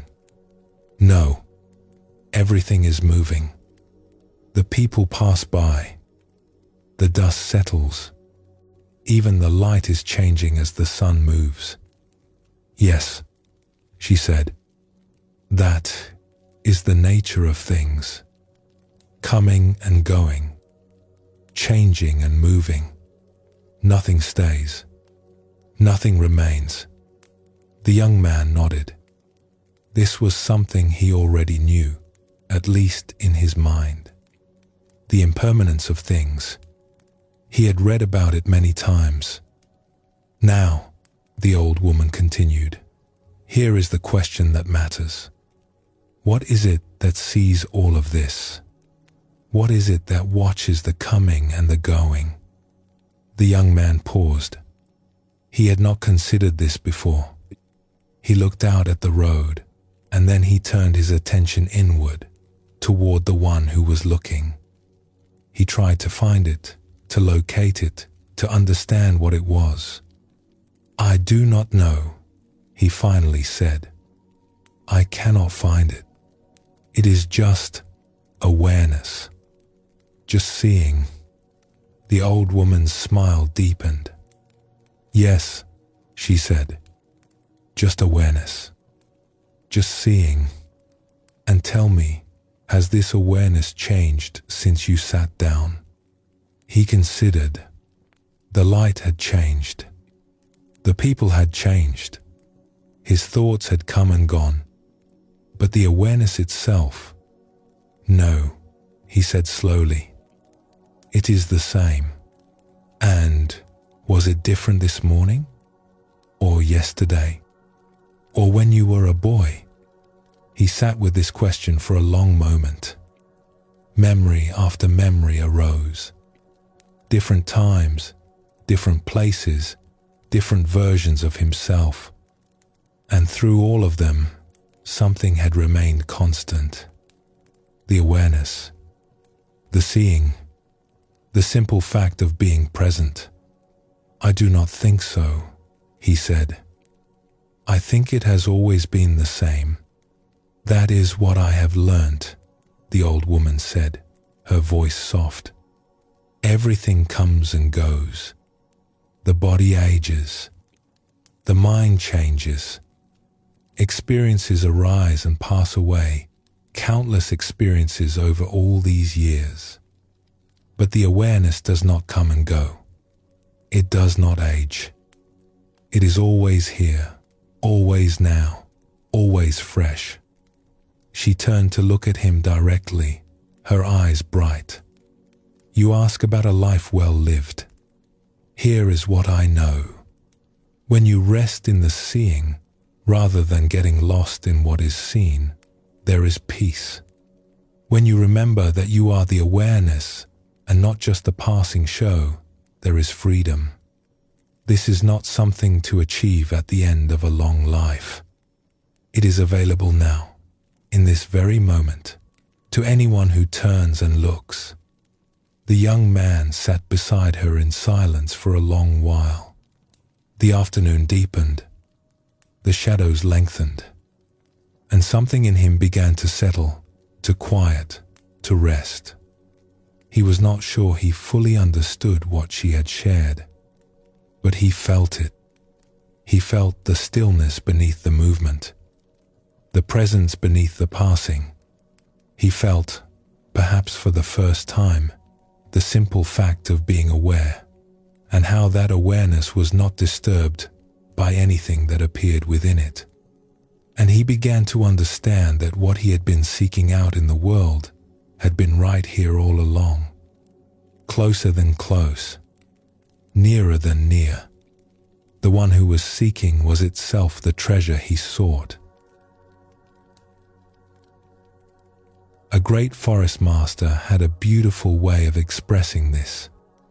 He would say, "Try to be mindful and let things take their natural course. Then your mind will become still in any surroundings, like a clear forest pool. All kinds of wonderful, rare animals will come to drink at the pool, and you will clearly see the nature of all things. You will see many strange and wonderful things come and go, but you will be still. This is the happiness of the Buddha, the still pool that reflects but does not grasp, the awareness that knows but does not cling. This is what you are, beneath all the activity of your life. And the remarkable thing is that this awareness is not something cold or empty. It is alive. It is warm. It is intimate. It is the most tender presence, holding everything with care. The great Tibetan teachers called it the ground luminosity, or the natural state. They said it is closer to us than our own face. We cannot see it directly because it is what is doing the seeing. As you rest here, listening to these words, you can sense this for yourself. Right now, in this very moment, there is awareness. There is knowing. You are aware of sounds, perhaps. You are aware of sensations in the body. You are aware of thoughts drifting through like clouds. All of these things come and go, but the awareness remains. It does not flicker.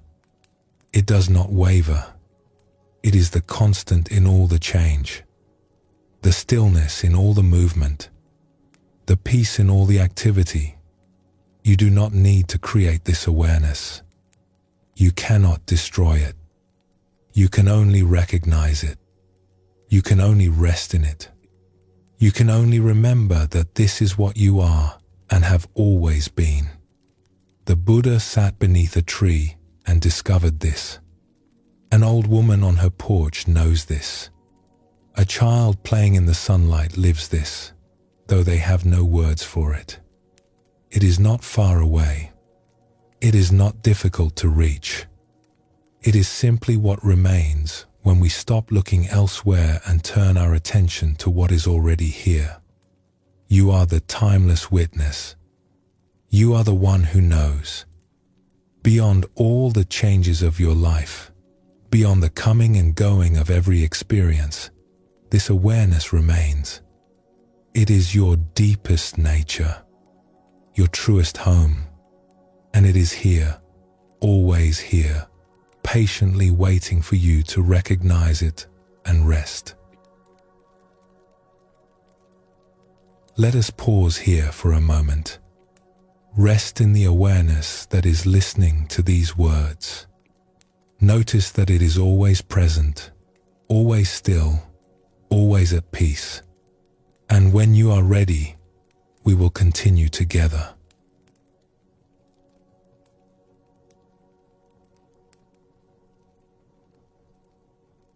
There is a tenderness we carry for those who have shaped us, the ones who loved us into being, the ones who walked beside us for a time and then, as all things do, moved on. Parents and grandparents, teachers and friends, those whose presence blessed our lives and whose absence we feel like a change in the air. We do not often speak of this. It can feel too large for words. The longing for someone who is no longer here. The way a certain song or smell can bring them rushing back. The strange feeling of carrying forward a life that was touched so deeply by theirs.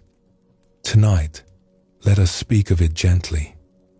Let us explore what the old teachings have to say about connection and continuity. About the ways those we love remain with us. About the mystery of what endures when forms change and bodies return to the earth. This is tender ground. We will walk it softly together. A beloved teacher once shared a story from his own life. When he was a young monk, living in a monastery in the highlands of his homeland, a message came to him one day. His mother had passed away. He loved his mother deeply. She had supported his calling to the monastic life, even when it meant she would rarely see him. She had believed in him, encouraged him, loved him without conditions. She had been his first teacher of kindness, his first example of patience. And now she was gone. In his journal that night, he wrote a single line, "A great misfortune has befallen me." For a long time afterward, he grieved. The loss sat heavy in his chest like a stone he could not put down. He continued his practice, his study, his daily routines. He swept the paths of the monastery. He sat in meditation. He chanted with his brothers. But underneath everything was this ache, this absence, this feeling that something essential had been taken from him. Months passed. The seasons changed. He went through the motions of his life, but a part of him felt frozen, unable to fully inhabit the present because so much of him was still reaching for the past.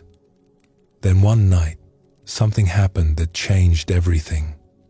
He woke in the darkness, suddenly and completely alert. The moon was full, its light streaming through his window with unusual brightness. He felt drawn to go outside, to walk in the silver glow. It was not a thought exactly, more like a gentle pull, an invitation from the night itself. He rose and made his way to the tea fields that surrounded the monastery. Row after row of tea plants stretched into the darkness, their leaves catching the moonlight like small mirrors. The path beneath his feet was pale and luminous. Everything seemed to glow from within, and as he walked, he felt the moonlight on his arms, on his face, on the back of his neck. It was so gentle, so tender, like being touched by something infinitely soft. And all at once, he was struck by a recognition that stopped him where he stood. This moonlight felt exactly like his mother's touch. He stood there among the tea plants, trembling slightly as the understanding deepened. The softness of the light, the way it held him without grasping, the gentle, unconditional quality of its presence. It was just the way his mother used to stroke his hair when he was a boy, touch his face when he was worried, hold him when he needed comfort. And in that moment, standing in the silver darkness, he realized something profound. His mother had not gone anywhere. She had not disappeared into some void. She was here, in this moonlight. She was here, in his own body, as he moved through the night. She was here, in the air he breathed, in the earth beneath his feet, in the very cells that made up his form. He had been carrying an idea in his mind. My mother is gone. But the idea was not the truth.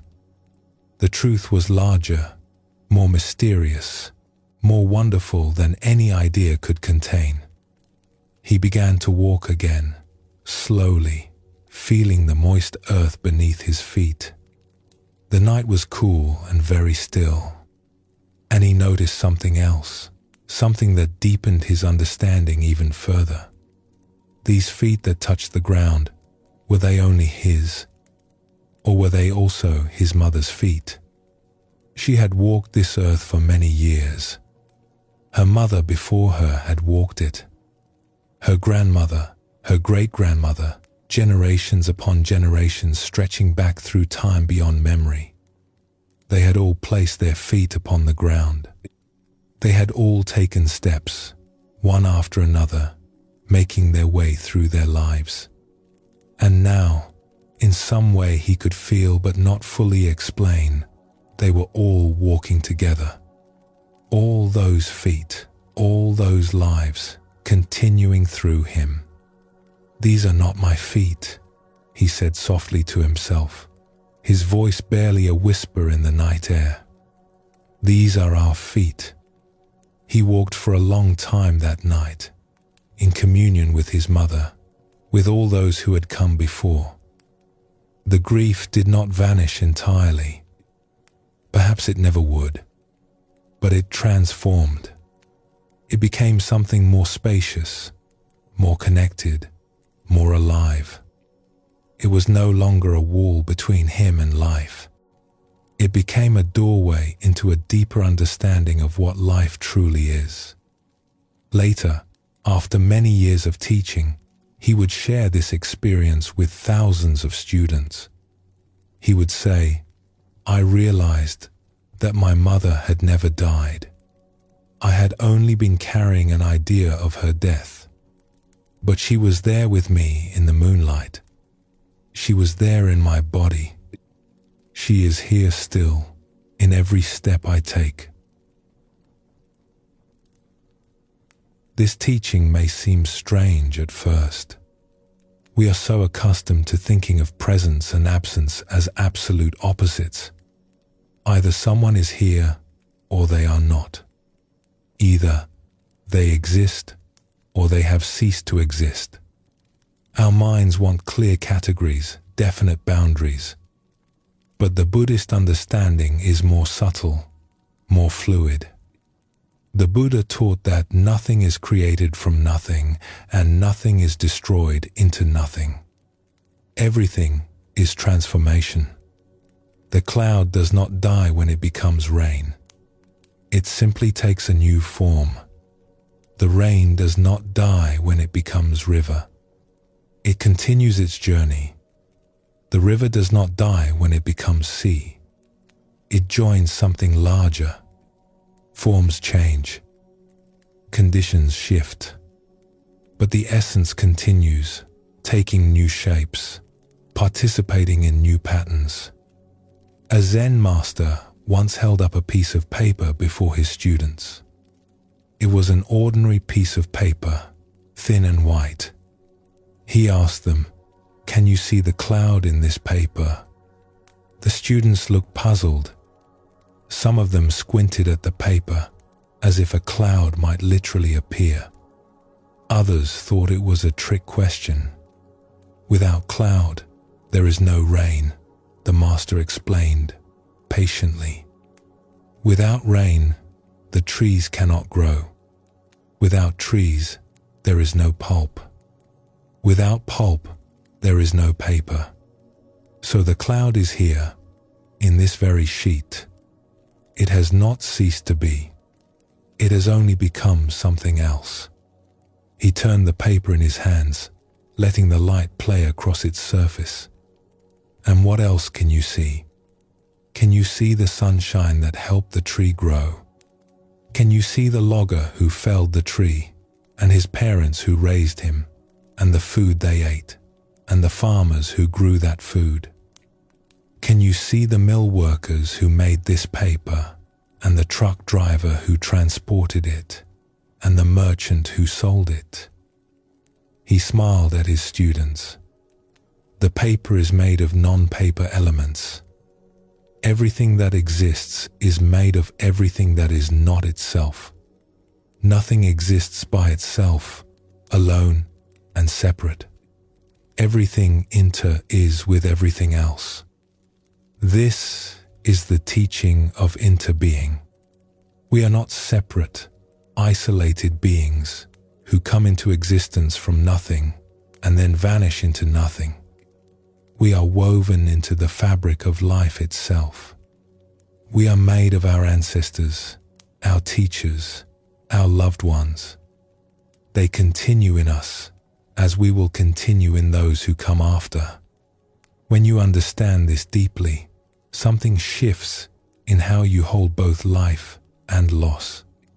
You begin to see that what we call endings are really transformations.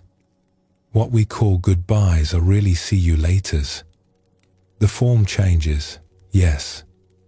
The particular way we knew someone, the sound of their voice, the specific warmth of their embrace, these do change. And we grieve that change. That grief is right and natural.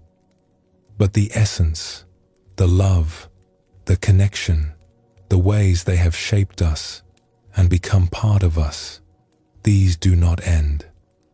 They cannot end. They are woven too deeply into the fabric of what we are. There is an ancient piece of wisdom, very old, from a tradition that flourished long ago around the Great Sea.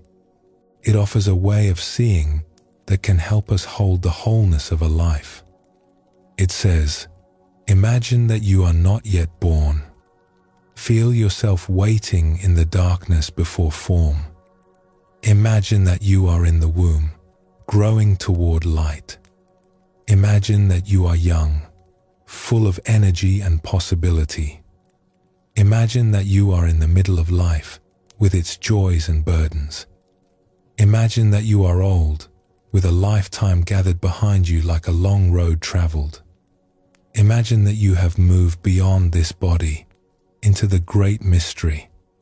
Now hold all of this in your mind at once, all the times and places and qualities of a life, and you will begin to see with the eyes of wisdom.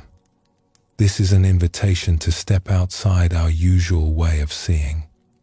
Normally we are locked into this one moment, this one point in the journey, this one perspective. From where we stand, the past seems gone and the future seems not yet here. But from a larger view, all of it is present. The child you were still exists in the fabric of what is. The elder you will become is already present in potential. And those who have gone before us have not vanished into nothing.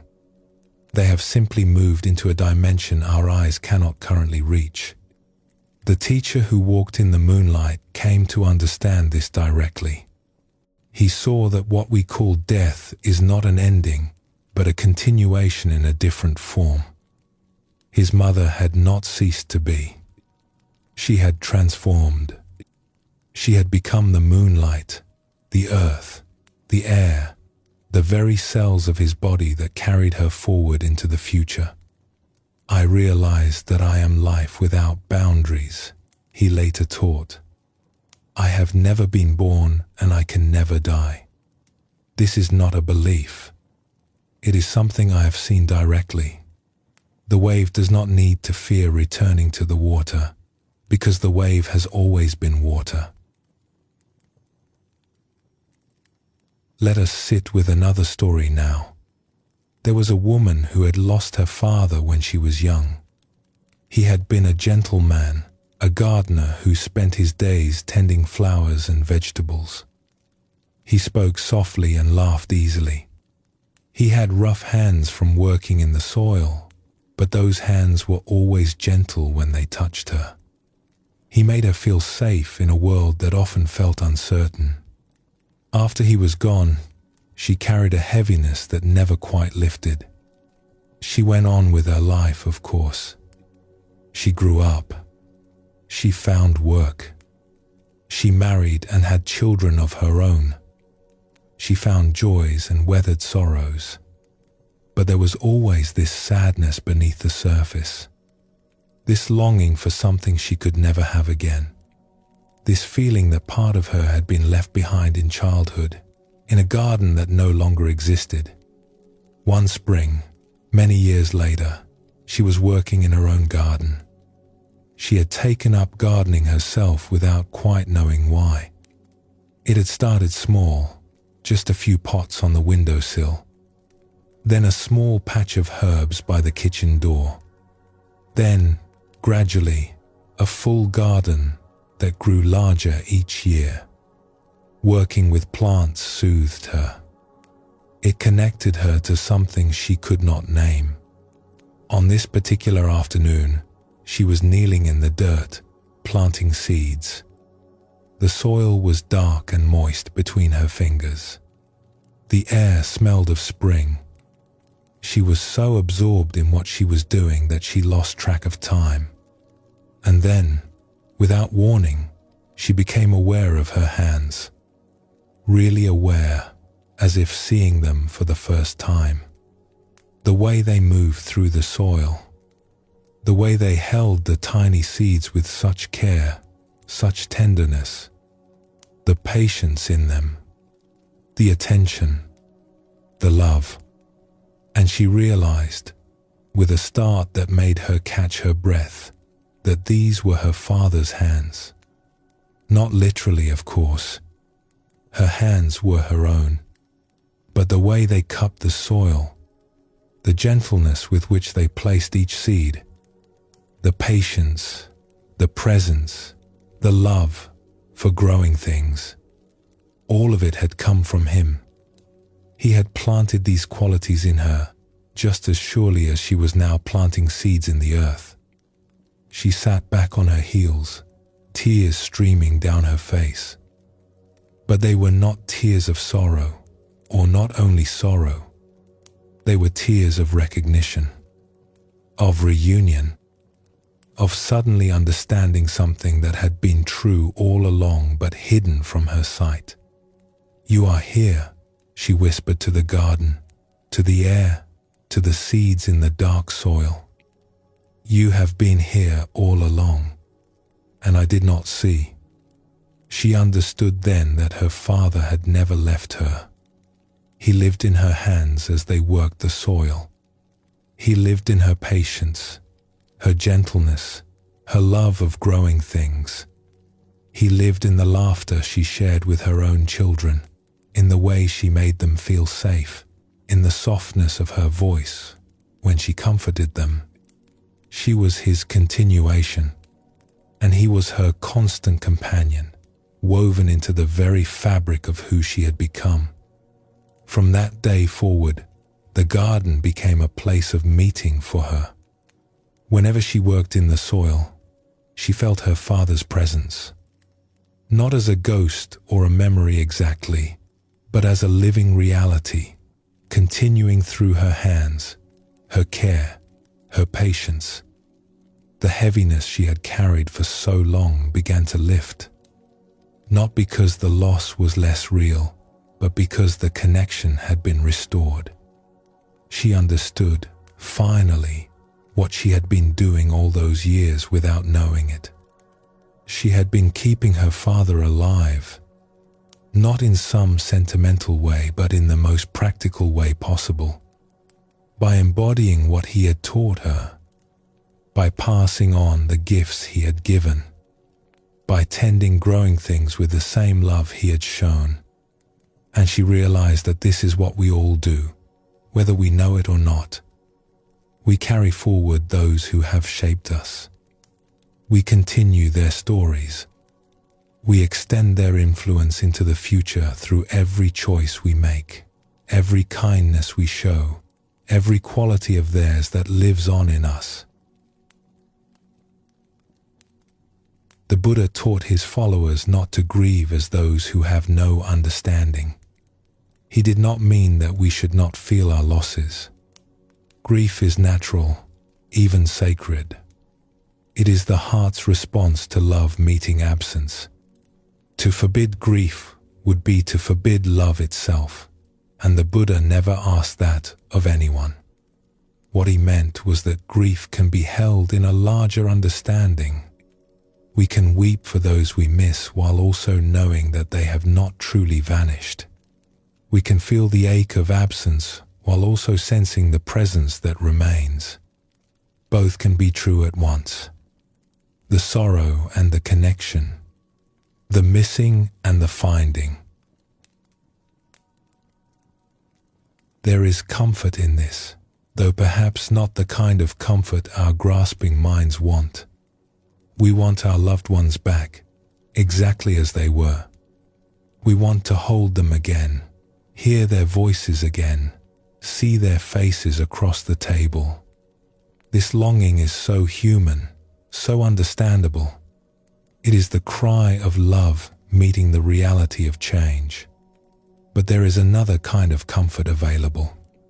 The comfort of knowing that love does not end when form ends. That the connections we have made are woven into reality itself. That those who have touched our lives continue to touch us in ways subtle and profound, long after their bodies have returned to the elements.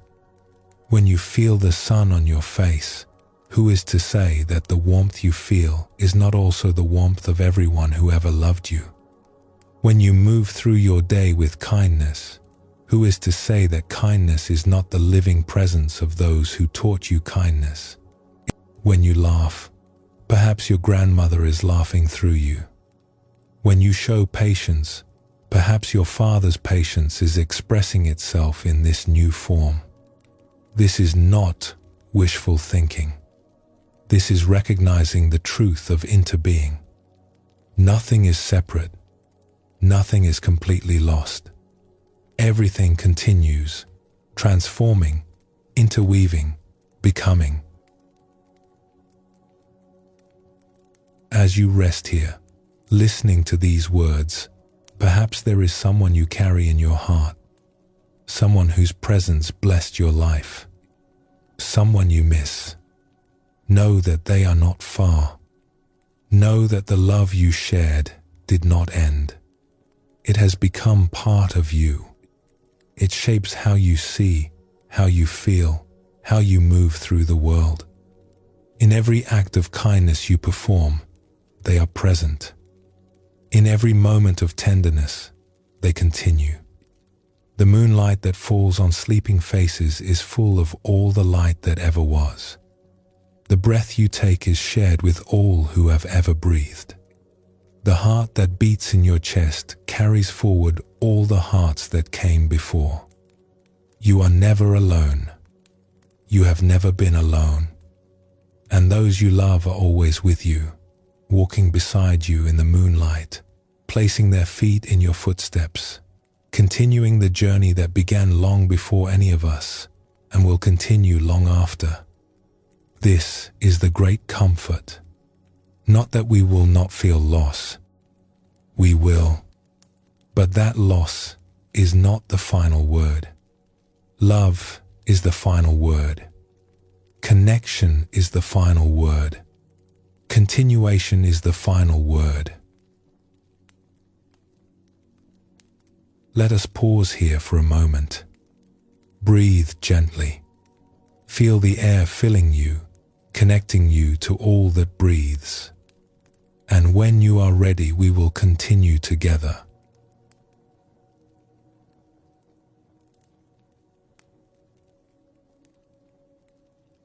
Something remarkable happens when the mind grows still and the heart begins to soften. We do not have to manufacture it or force it into being. It arises on its own, as naturally as flowers open to the sun.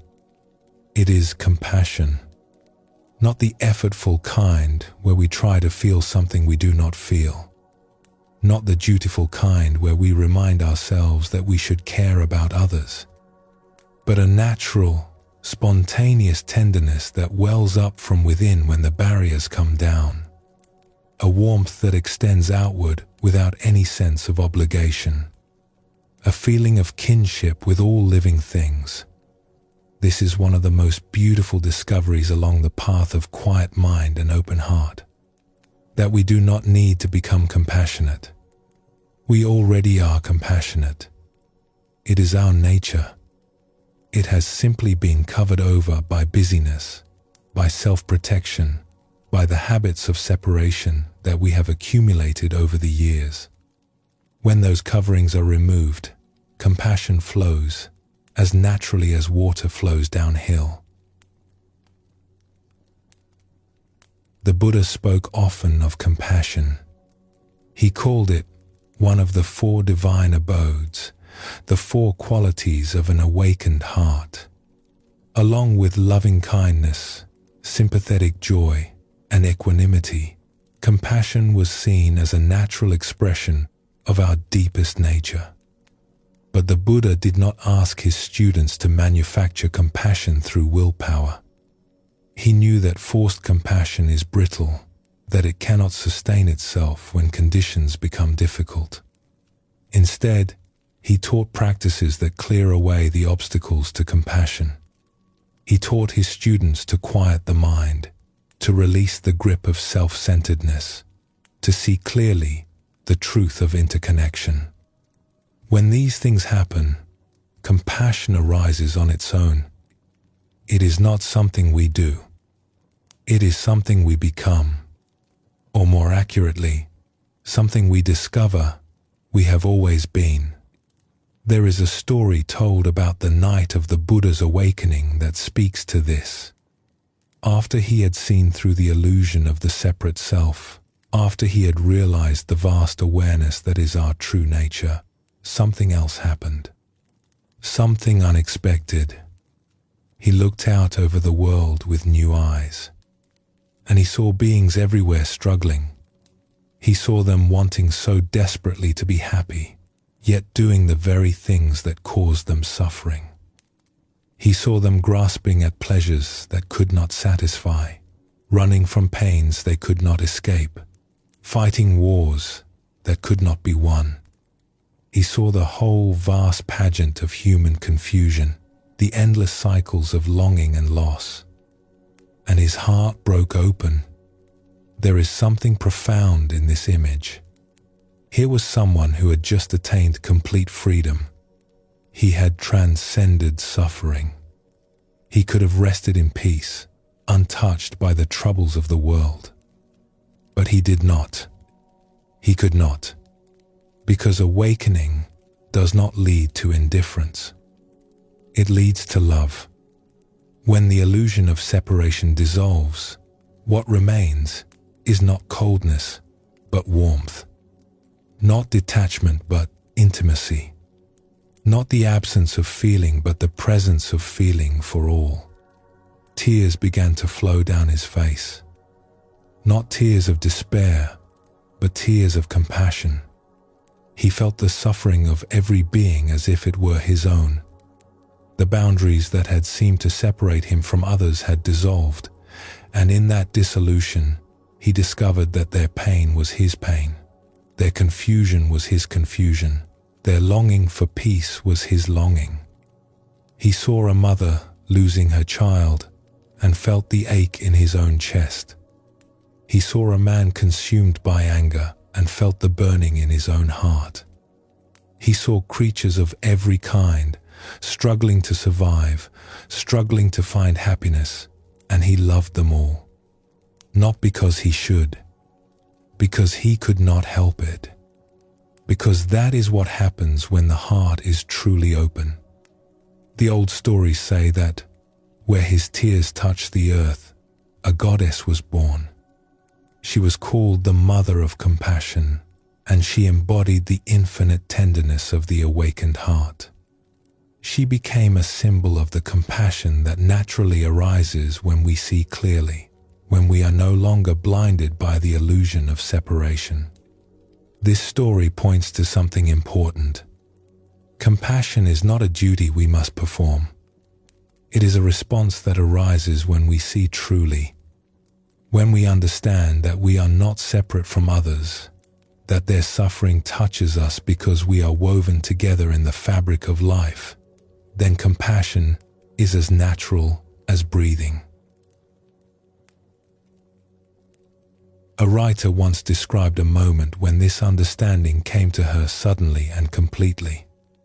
She had been sitting alone, feeling the particular kind of loneliness that comes from believing oneself separate from the world. She had felt cut off, isolated, a single small being in a vast and indifferent universe. And then, without warning, something shifted. It came to me, she later wrote, the feeling of being part of everything, not separate at all.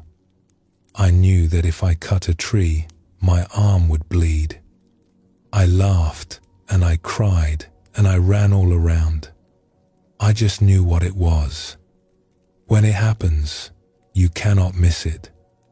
This is the experience of interconnection breaking through the illusion of separation. For a moment, she saw what was actually true, that she was not an isolated fragment, but a seamless part of the whole. That the tree was not other than her. That the air, the earth, the sky, the creatures, the people, all of it was one fabric, and she was woven into it completely. From this seeing, compassion arises naturally. When we know that the suffering of others is our own suffering, when we feel in our bones that we are not separate, then caring for others is as natural as caring for ourselves. It is not sacrifice. It is not duty. It is simply recognizing what is true. Let us explore a story about how this recognition can come. There was a man who had lived most of his life at a certain distance from the world. He was not unkind, but he had learned to protect himself. When he saw suffering on the news, he could observe it without being touched too deeply. When he heard stories of tragedy, he could feel a moment of sympathy and then move on. He had built a wall, not deliberately, but through years of self-protection, and that wall kept the world's pain at a comfortable distance. Then he became a father. His daughter was born one spring morning, small and perfect, and utterly vulnerable. He held her in his arms and felt something crack open in his chest. A love so fierce it frightened him. A tenderness so vast it had no edges. He looked at her tiny fingers, her unfocused eyes, the way she turned toward his voice, and something ancient and deep stirred within him. In the weeks that followed, he noticed something changing in him. He would see children on the street and feel a warmth he had never felt before. A toddler struggling to climb stairs. A school child laughing with friends. A baby sleeping in a stroller.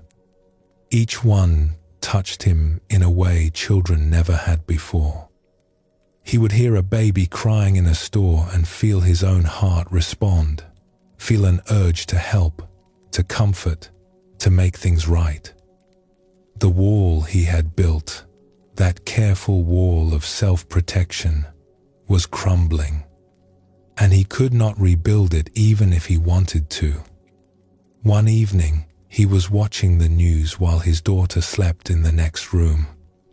There was a story about children in a faraway place who were caught up in difficult times, caught up in circumstances beyond their control. In the past, he would have watched with detachment, felt a moment of distant sympathy, perhaps shaken his head at the sadness of the world, and then changed the channel. But now, something was different. He looked at those children and saw his daughter. He felt their fear as if it were her fear. He felt their parents' anguish as his own anguish. The distance had collapsed. The separation had dissolved. For the first time in his life, he understood that those children were not other. They were his. They were everyone's. They were part of him. He sat on the couch and wept. Later, trying to make sense of what had happened, he realized that his daughter had taught him something no book or teacher could have conveyed. She had opened his heart. She had shown him that he was not separate from the world, that he could not protect himself from caring, that love once opened does not respect the boundaries we try to draw. "I used to be able to keep my distance from suffering," he said. "I cannot do that anymore. Every child is my child now. Every parent's grief is my grief." It sounds like it would be overwhelming, but somehow it is not. It is just true. It is just how things are once you let yourself see. This is how compassion awakens. Sometimes through meditation and practice. Sometimes through the breaking open that love brings. Sometimes through loss or beauty or a moment of unexpected grace. However it comes, the result is the same. The illusion of separation falls away, and we discover that we have always been part of each other. The Buddhist tradition speaks of this as the natural state of the heart. When the coverings are removed, when the protections are set down, the heart naturally opens. It naturally feels with others. It naturally wishes for their happiness and freedom from suffering. A teaching says it this way: when you discover the freedom of an open heart, there is born in you a great compassion for all beings who do not yet know this freedom.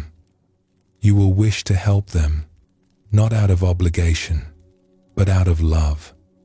And you will discover that in helping them, you are helping yourself, for you are not truly separate. This is the great paradox of compassion. We might think that opening to the suffering of others would be overwhelming, that it would crush us, that we need our walls to survive. But the opposite is true. When we close ourselves off, we suffer in our isolation. When we open, we find that we are held by something larger than ourselves. The heart that can hold sorrow is the same heart that can hold joy. The more we open to one, the more we can receive of the other. Compassion does not drain us. It fills us. It connects us to the vast web of life. It reminds us that we belong. There is another dimension to this teaching that is worth exploring. True compassion does not distinguish between those who are easy to love and those who are difficult. It does not divide the world into those who deserve our care and those who do not. It extends equally to all beings, without exception. This can be challenging to understand, and even more challenging to embody. Our instinct is to care for those who are like us, those who are kind to us, those who seem worthy. But the compassion that arises from awakening does not make these distinctions. The Buddha taught his students to extend loving kindness and compassion in all directions, to all beings, without exception, to the north and south, east and west, above and below, to those who are suffering and those who are content, to those who are virtuous and those who have lost their way, to friends and strangers and even those who might wish us harm. Why? Because the awakened heart sees that all beings want to be happy. All beings want to be free from suffering. This wish is universal. The criminal wants to be happy, even if they seek happiness in ways that cause harm. The difficult person wants to be at peace, even if their actions create conflict. Everyone, without exception, is doing their best to find their way, however confused that way might be. When we see this clearly, judgment softens into understanding. Anger softens into compassion. We do not condone harmful actions, but we recognize the suffering behind them. We see that those who cause harm are often those who are most lost, most confused, most in need of compassion. A Zen teacher was once asked how to respond to someone who had done great harm. The questioner was struggling. She felt anger and wanted to feel peace. She felt judgment and wanted to feel understanding. But she could not force her heart to feel what it did not feel. The teacher listened carefully to her question. Then he was quiet for a long moment, considering. When I look at such a person, he finally said, I see someone who has forgotten who they truly are. They have become so lost in confusion that they cannot see the light within themselves. They are like someone wandering in complete darkness, stumbling into things, causing damage without even understanding what they are doing. He paused, choosing his words with care. This does not excuse what they have done. Actions have consequences, and harmful actions must be met with wise response. But understanding why someone has lost their way helps me respond with wisdom rather than hatred. Hatred only adds to the suffering in the world. It does not diminish it. It multiplies it. Understanding can begin to heal. The questioner asked, but how do I find this understanding when my heart is full of anger? The teacher smiled gently. You do not need to push the anger away. You do not need to pretend to feel what you do not feel. Simply hold the anger with compassion, as you would hold a frightened child. Underneath the anger, there is pain. Underneath the pain, there is love. If you are patient with yourself, the heart will find its way to understanding in its own time. This kind of compassion takes time to develop fully. We do not expect ourselves to feel equal tenderness for all beings immediately.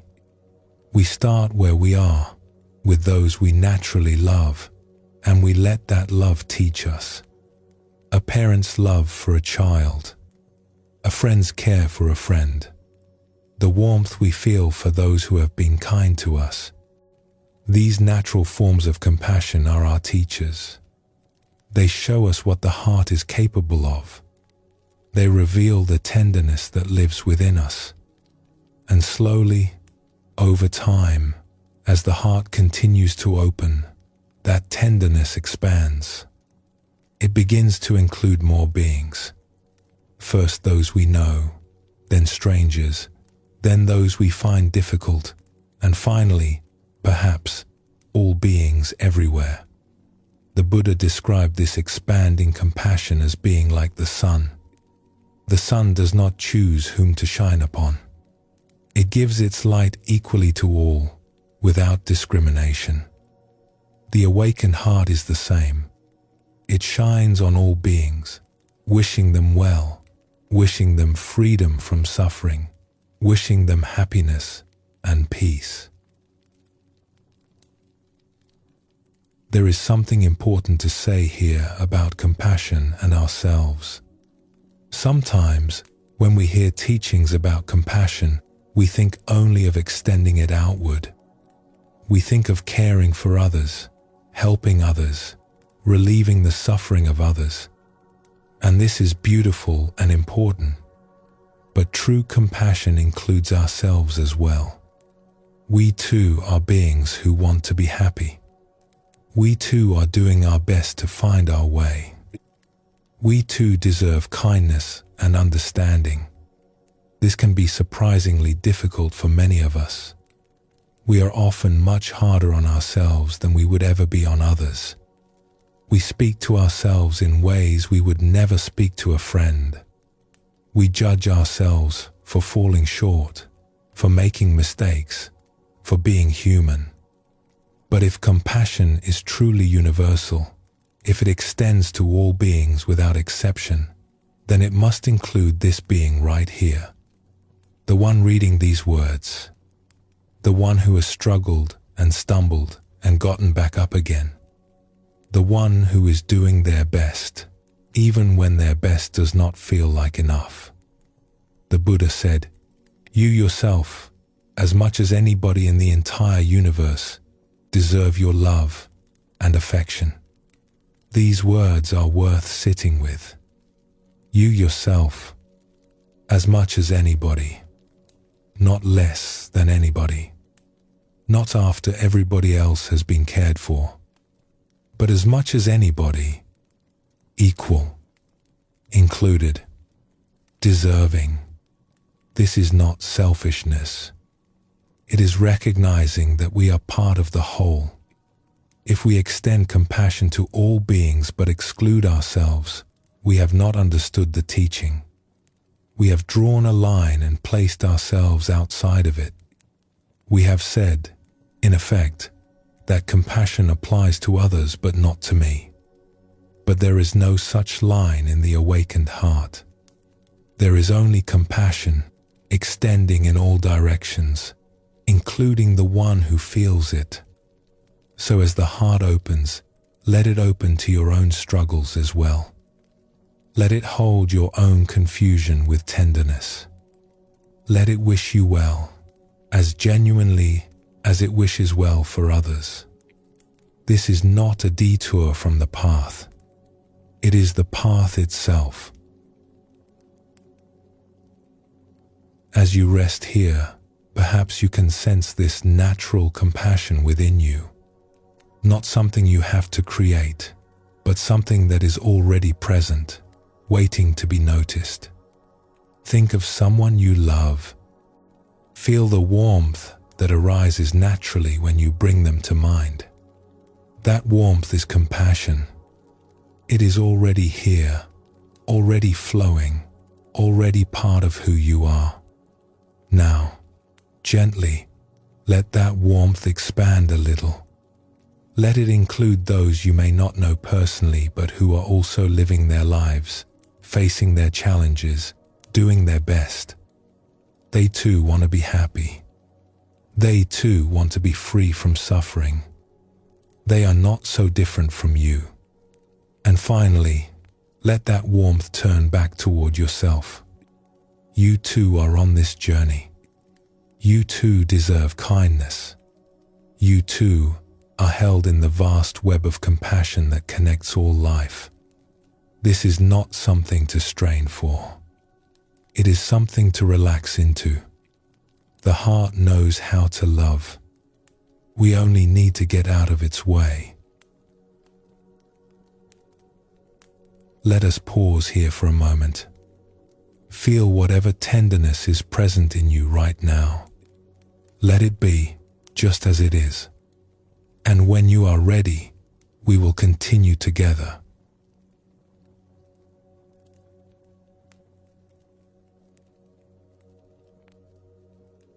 There is a happiness that comes from receiving. We know this well. The gift we did not expect. the kindness that arrives when we need it most, the feeling of being cared for, thought of, held in someone's heart. This is a real and beautiful happiness. But there is another happiness, perhaps even deeper, that comes from giving, from offering something of ourselves to another, from extending our hand, our time, our attention, our care. This happiness surprises many people when they first discover it. It seems to break the rules of how we think the world works. We imagine that giving depletes us, that the more we give, the less we have. That generosity is a kind of sacrifice, noble perhaps, but costly. We hold on tightly to what we have, afraid that if we let go, we will be left with nothing.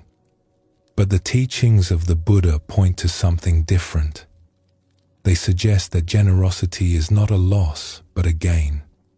That in giving, we receive. That the open hand is fuller than the closed fist. That one of the surest paths to happiness is to bring happiness to others. Let us explore this together.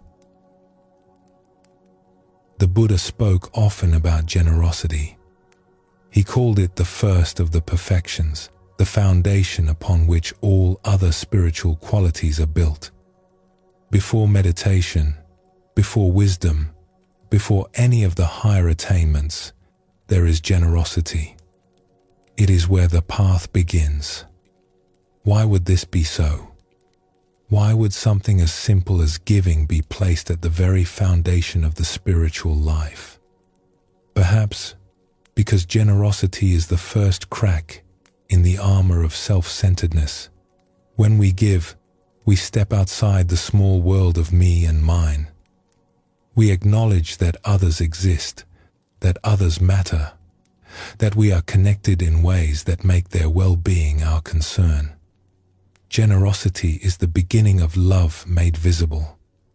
The Buddha once said to his students, "If you knew what I know about the power of giving, you would not let a single meal pass without sharing something with another." These are striking words. Not a single meal, not a single day. Such was his understanding of the joy and the power that live within the act of giving. But he was not speaking of giving as duty, not giving because we should, or because it makes us look good, or because we want something in return. He was speaking of the natural generosity that flows from an open heart. The giving that is its own reward. The offering that brings joy simply in the offering. Have you ever watched a very young child give? There is something pure and instructive in it. A small child, perhaps just learning to walk, does not yet know our adult ideas about possession and scarcity. They have not learned to calculate what they will lose by giving. They have not yet built the walls of mine and not mine that we construct so carefully over the years.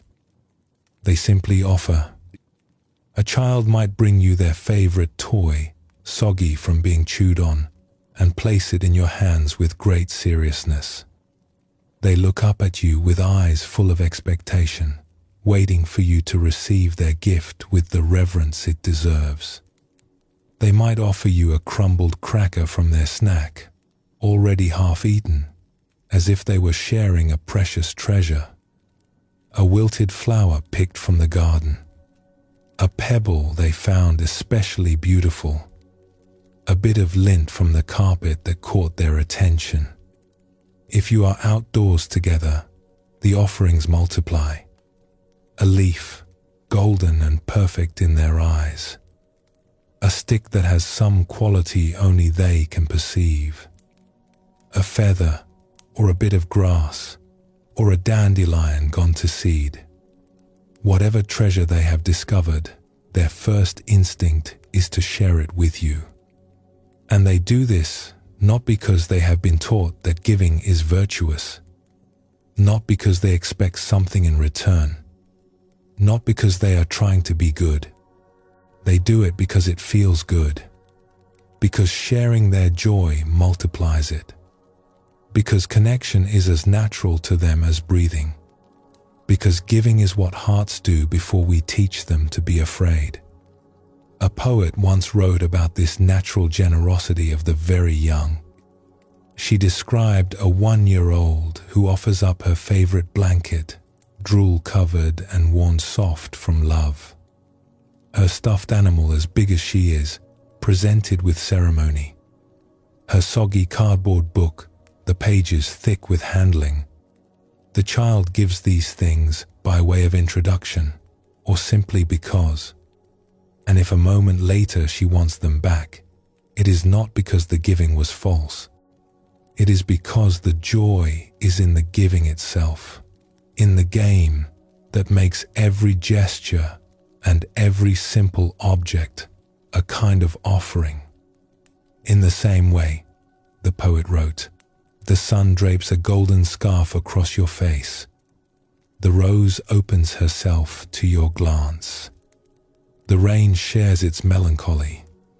The whole world keeps whispering or shouting to you like a neglected lover. The universe is generous. It pours itself out constantly, endlessly, without holding back. The sun does not calculate how much light to give. The rain does not ration itself. Life overflows, gives, offers itself at every moment. And we, when we are in touch with our deepest nature, do the same. There is a teaching that says we are happiest when we are connected. Studies have found that people who give to others, who volunteer their time, who participate in their communities, tend to live longer and report greater well-being than those who keep to themselves. Even small acts of generosity have measurable effects on our happiness. The pleasure centers of the brain light up when we give, sometimes even more than when we receive. We are wired for generosity. It is part of our design. This makes sense from the perspective of interconnection that we have been exploring. If we are not truly separate, if we are woven together in a web of mutual belonging, then giving to another is not really giving something away. It is circulating what was never ours alone to begin with. It is participating in the great flow of life that moves through all of us. A Zen teaching puts it this way: the gift is not the thing given. It is the opening of the heart. When we give, our heart opens. When our heart opens, we feel more alive, more connected, more part of the whole. The object we give is almost secondary. What matters is the gesture, the intention, the willingness to extend beyond ourselves. This is why even the smallest act of generosity can bring such disproportionate joy. It is not about the size of the gift. It is about the movement of the heart. When we shift from holding to offering, from grasping to releasing, something fundamental changes in us.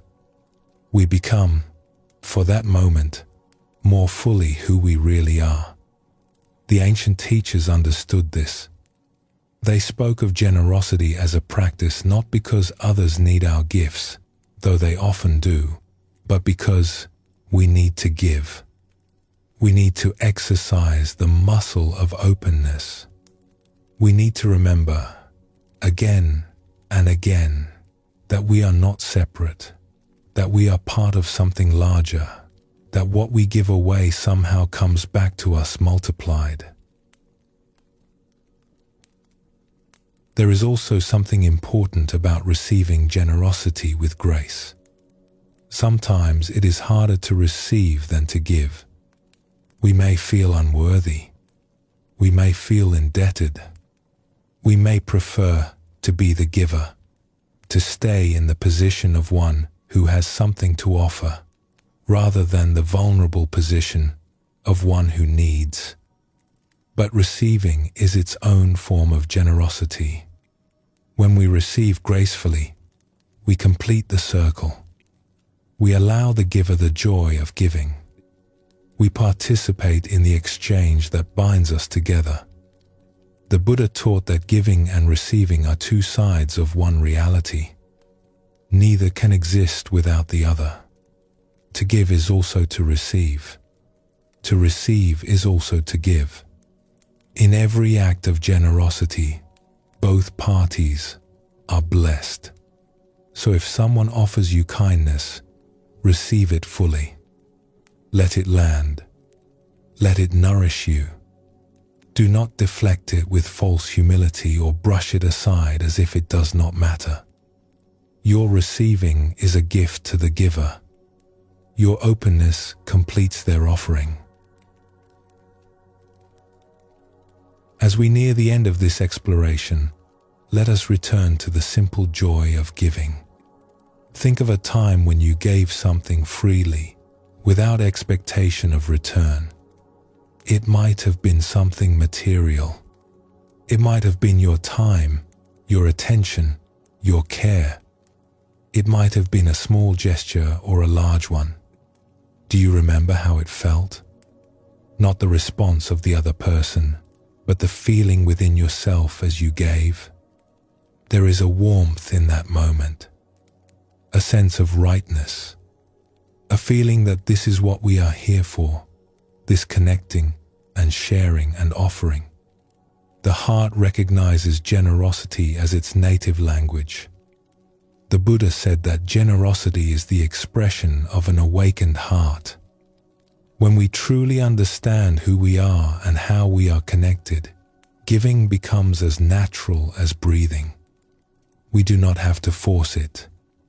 We do not have to remind ourselves. It flows from the fullness of our being. This does not mean giving everything away and leaving ourselves with nothing. True generosity is not martyrdom.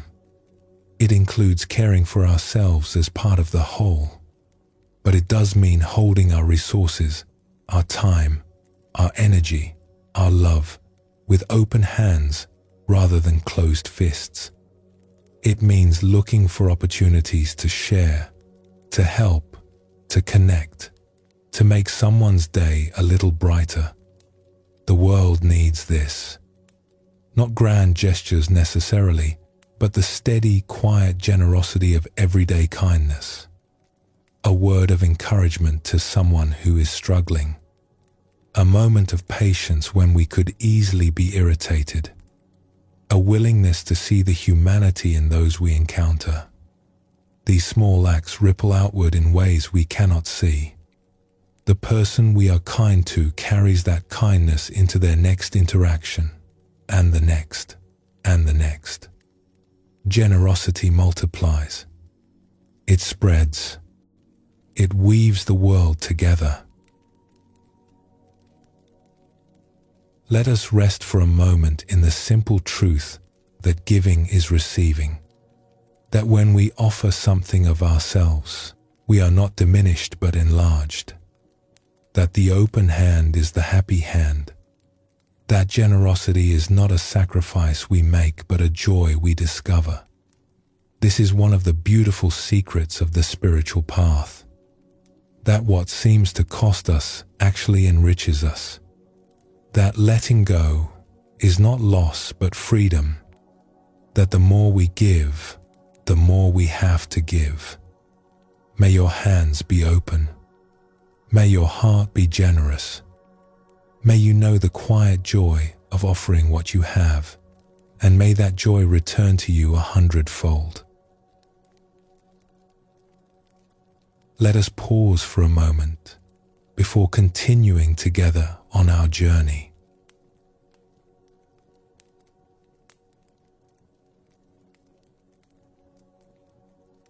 We have explored how compassion arises naturally from an open heart. We have seen how generosity brings joy to both the giver and the receiver. Now let us turn to something that may be more challenging, but equally important. What happens when we encounter someone difficult? someone whose behavior is harmful, whose words are harsh, whose presence seems to bring only conflict? How do we hold them in our heart? How do we see clearly when the clouds of our judgment are so thick?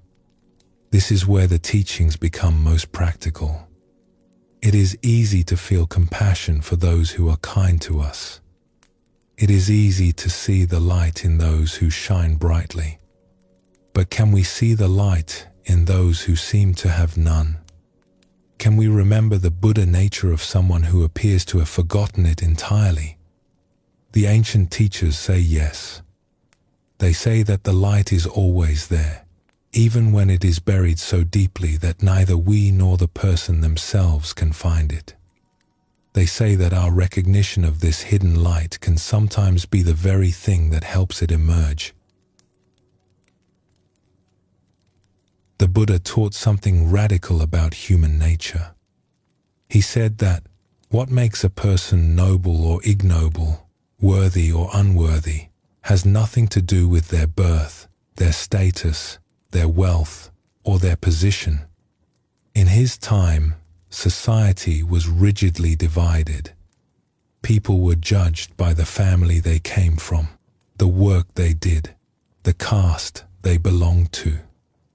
These external markers determined how a person was treated, what opportunities they had, whether they were seen as valuable or disposable. The Buddha rejected all of this completely. He welcomed into his community people from every background, princes and paupers, scholars and servants, those who had been honored and those who had been despised. He saw no difference in their essential nature. He recognized the same potential for awakening in every single one.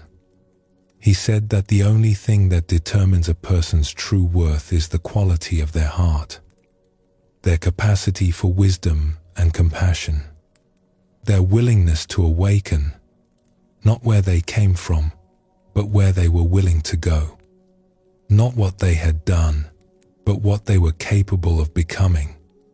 He used a simple image to make this point. He said that if you take wood from different kinds of trees and burn it, you get the same fire. An oak tree, a pine tree, a fruit tree, any tree at all. The wood looks different. The bark has different textures. The grain runs in different patterns. But when it burns, the flame is the same. Light is light, regardless of its source. In the same way, he taught, every being has a flame of spirit within them. Regardless of their outer circumstances, regardless of their behavior, regardless of how lost they may appear, that flame exists. It may be hidden. It may be flickering. It may be so covered with ash that it seems to have gone out entirely. But it is there. Our work, when we encounter difficult people, is not to judge them by their outer actions, but to remember this inner flame, to see past the behavior to the being, to recognize that underneath the hostility or the cruelty or the confusion, there is someone who wants to be happy, someone who is suffering, someone who has simply lost their way. This does not mean we condone harmful behavior. It does not mean we allow ourselves to be mistreated. It means we respond from wisdom rather than reaction. We set boundaries where needed. We protect ourselves and others, but we do so without losing sight of the humanity of the person in front of us. Let us explore a story about this. There was a man whose work required him to deal with difficult situations. He encountered people who were angry, hostile, sometimes dangerous. In his profession, there were two approaches to such encounters. One approach said that you must think like those you are dealing with, match their energy, meet force with force.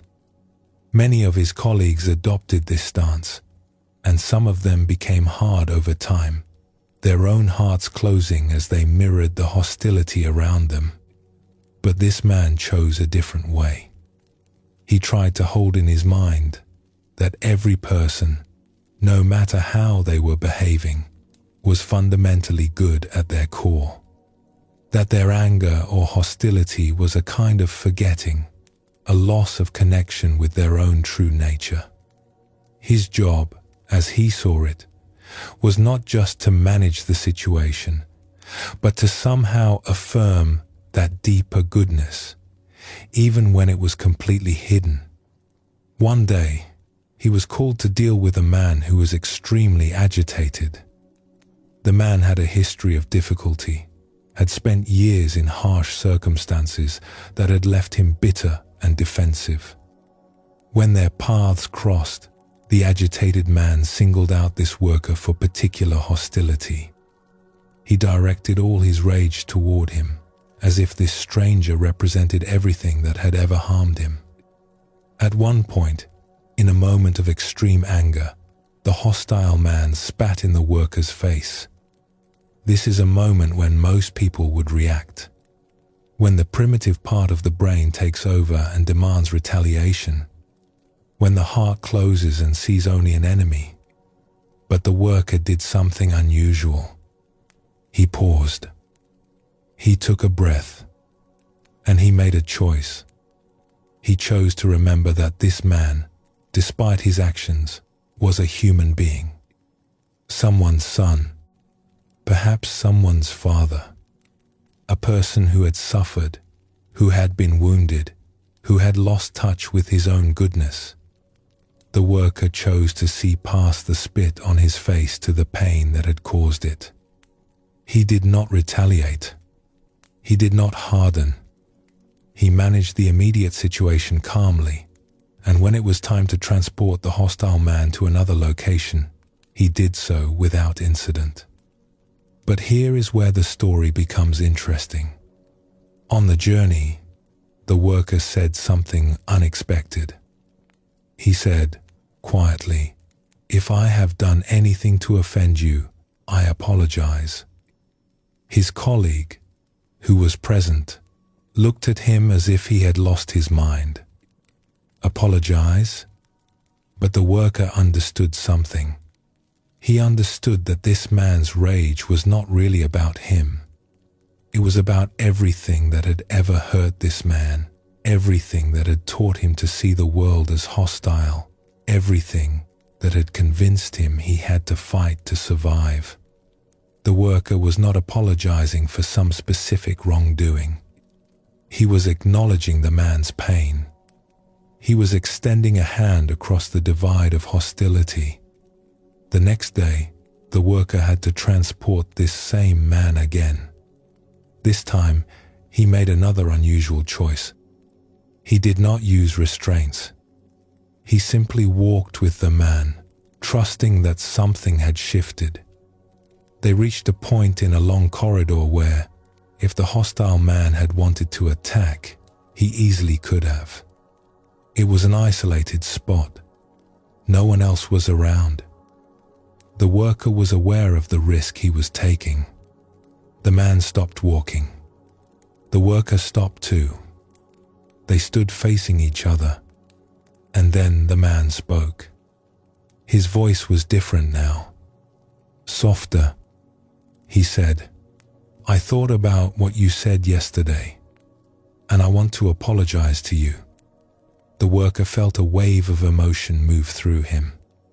Here was a man who had spent years in environments that taught him only hostility, only distrust, who had learned that the world was against him, who had built walls so thick that no kindness could penetrate them.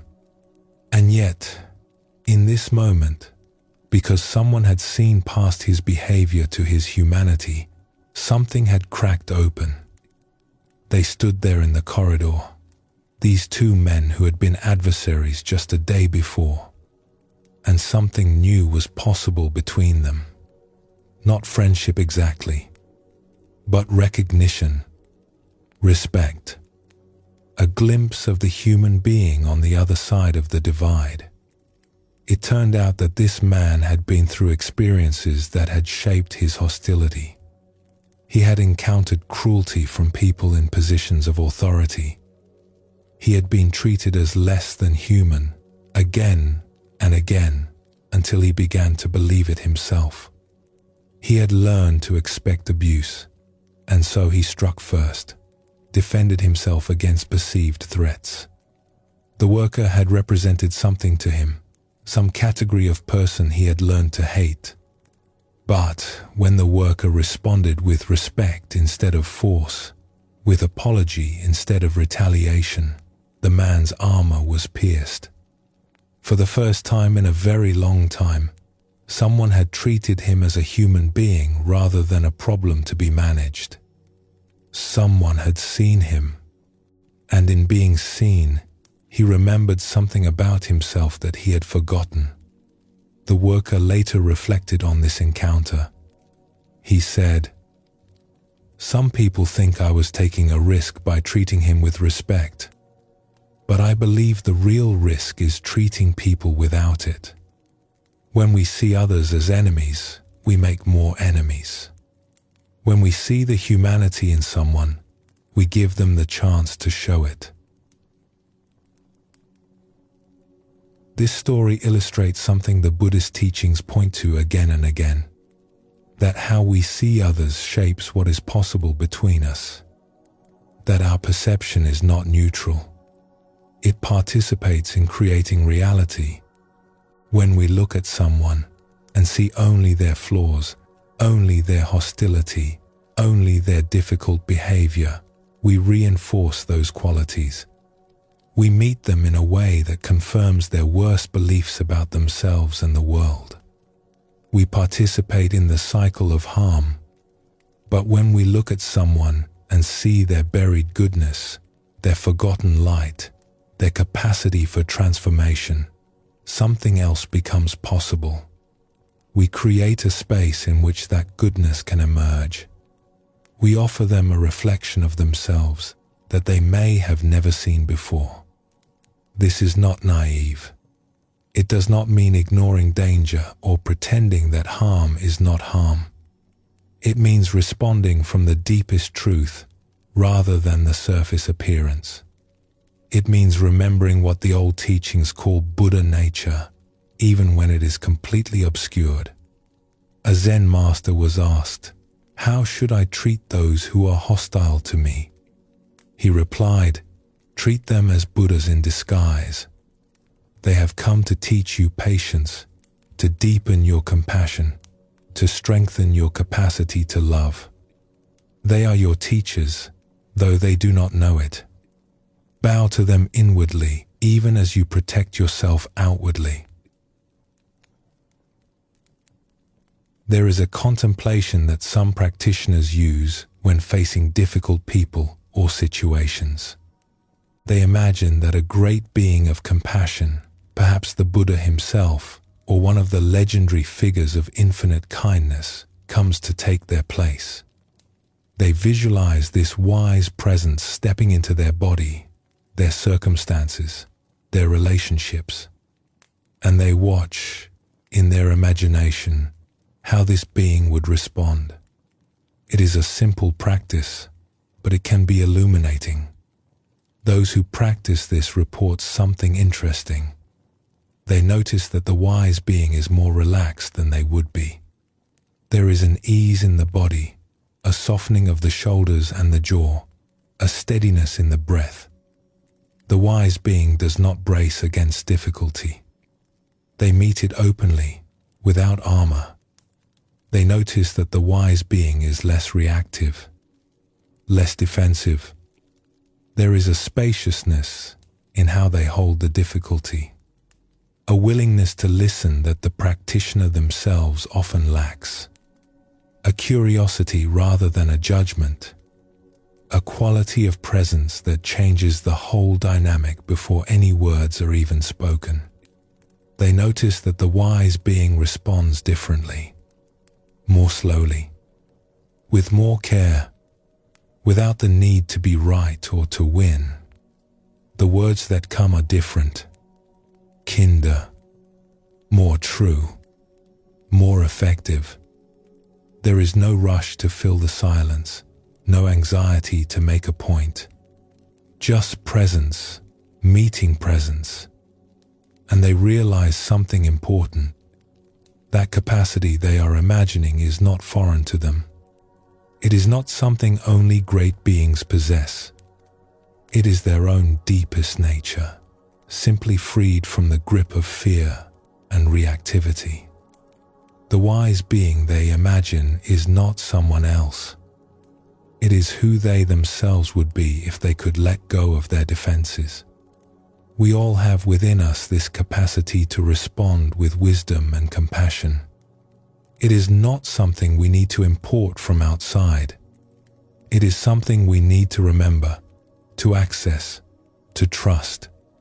When we imagine a wise being handling our difficulties, we are really imagining ourselves without the layers of protection we have accumulated.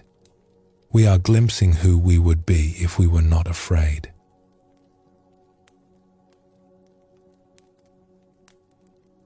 And so we come to the end of our journey together. We have traveled through gentle teachings and timeless stories.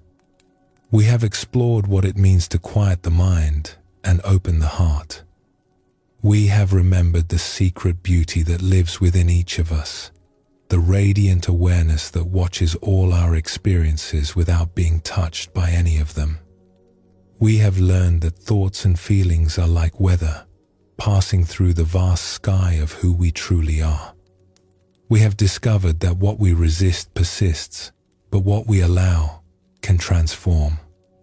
We have walked in moonlight with those we love, sensing that they have never truly left us. We have felt compassion arise naturally when the heart softens. We have tasted the joy of generosity. We have glimpsed the light that shines in every being, even those who seem to have forgotten it entirely. These teachings are not meant to be memorized or mastered. They are simply invitations to return, again and again, to the peace that is always available, to the love that is your deepest nature, to the stillness beneath the noise of the world. You carry this stillness with you always. It does not depend on circumstances. It does not require effort. It is simply what you are when you remember to look. May your mind be quiet. May your heart be open. May you rest in the vast awareness that holds all things with tenderness.